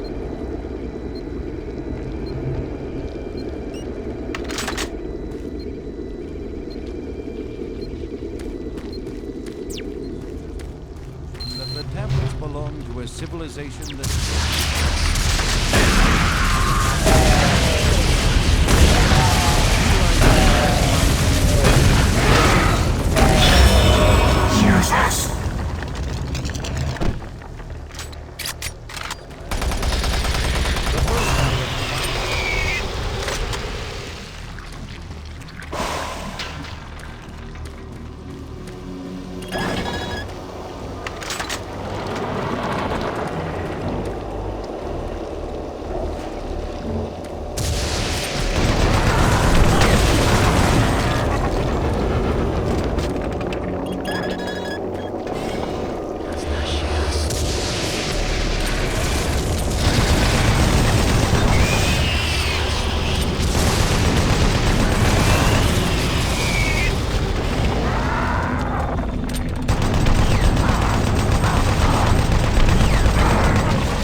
returning to station.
called to station.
Who are you? What are you doing here?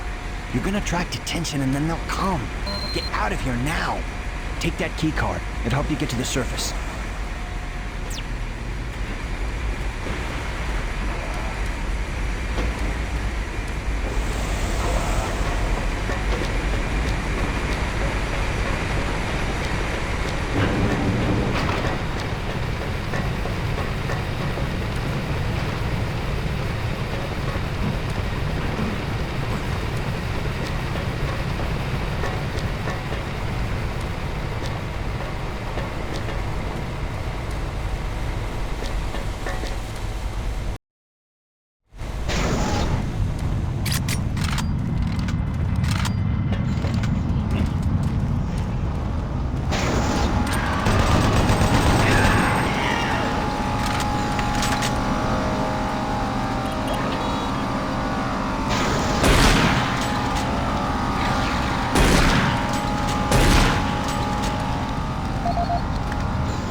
Audio report regarding dangerous working conditions in caverns below Delta. This is Bob Cody. Today is October 18th, 2145. My crew's been rewiring the generators as ordered for the last several days. We can't finish the work. We're stopping after today. This job ain't worth dying for. We'll be collecting our gear and tying down what we can. We call them howls because that's how they start. First the howling gets louder, the screaming, then shaking earth. Mars quakes, throws everything around. Makes walking on the catwalks impossible and working with voltage stupid. The noise is if some of the guys spooked, and I don't blame them. Nothing natural about what we've heard. If someone can figure out what's causing the howlers, I'll get the crew to finish the job. Till then, we'll be available for a new assignment tomorrow.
This is Dr. Pierce Rogers, lead archaeologist currently stationed on Mars.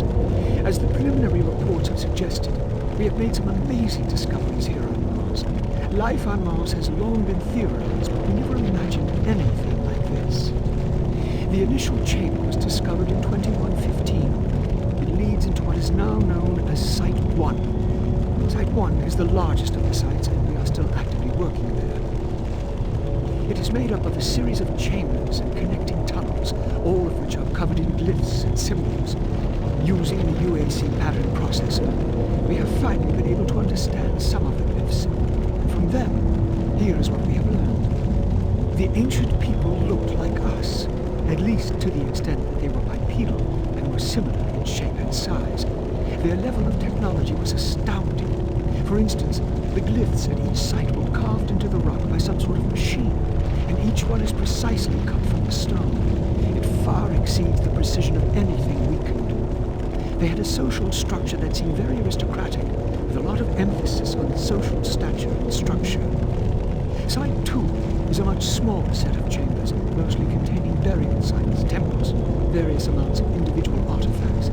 This site has been photographed and cleared out, and all material is back on Earth for study and review. Site 3 produced our prize artifact, what we call the Soul Cube.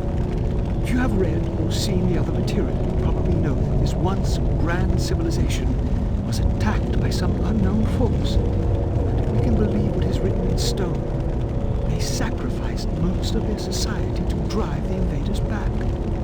There are additional reports filed on the Soul Cube with Central Administration. We also recovered several other device-type artifacts. They are not as ornate as the Soul Cube, but each appears unique. We are still learning how to interpret all the glyphs, and hopefully, once we have that completed, the science teams can provide more detailed information on their technology. These are truly unique and special times for archaeologists.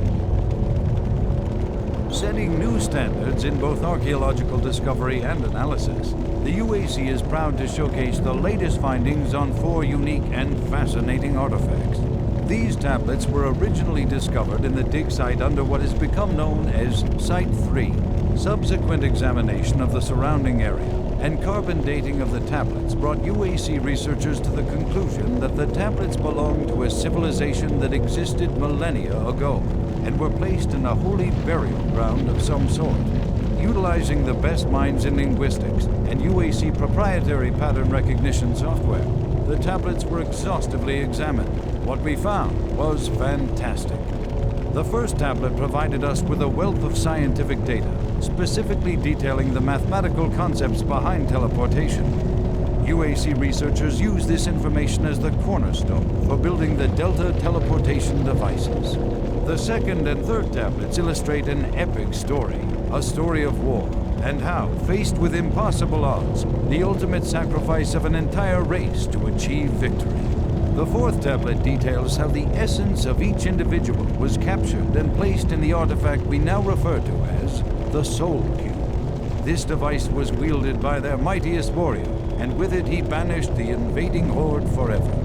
Our researchers are still analyzing a recently found hidden section of the fourth stone and some related fragments. It goes into detail on the invading force and indicates the remaining survivors may have teleported somewhere, where we do not know, although it seems to reference a map we have yet to locate. To date, there remains no evidence of any type of invasion at any of the sites. Our assumption is that time has removed all but what we now see.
UAC is proud to showcase the latest findings on 4 unique and fascinating artifacts.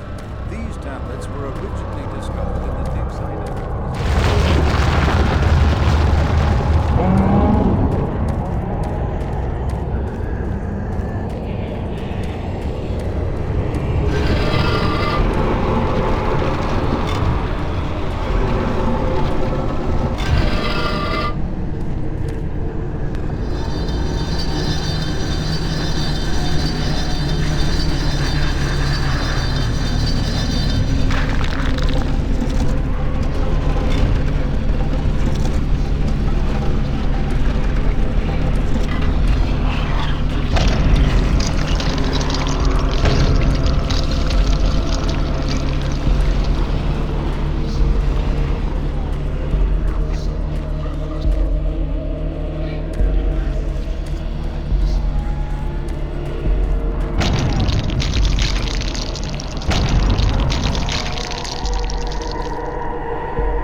Echo 1. Give me a visual status.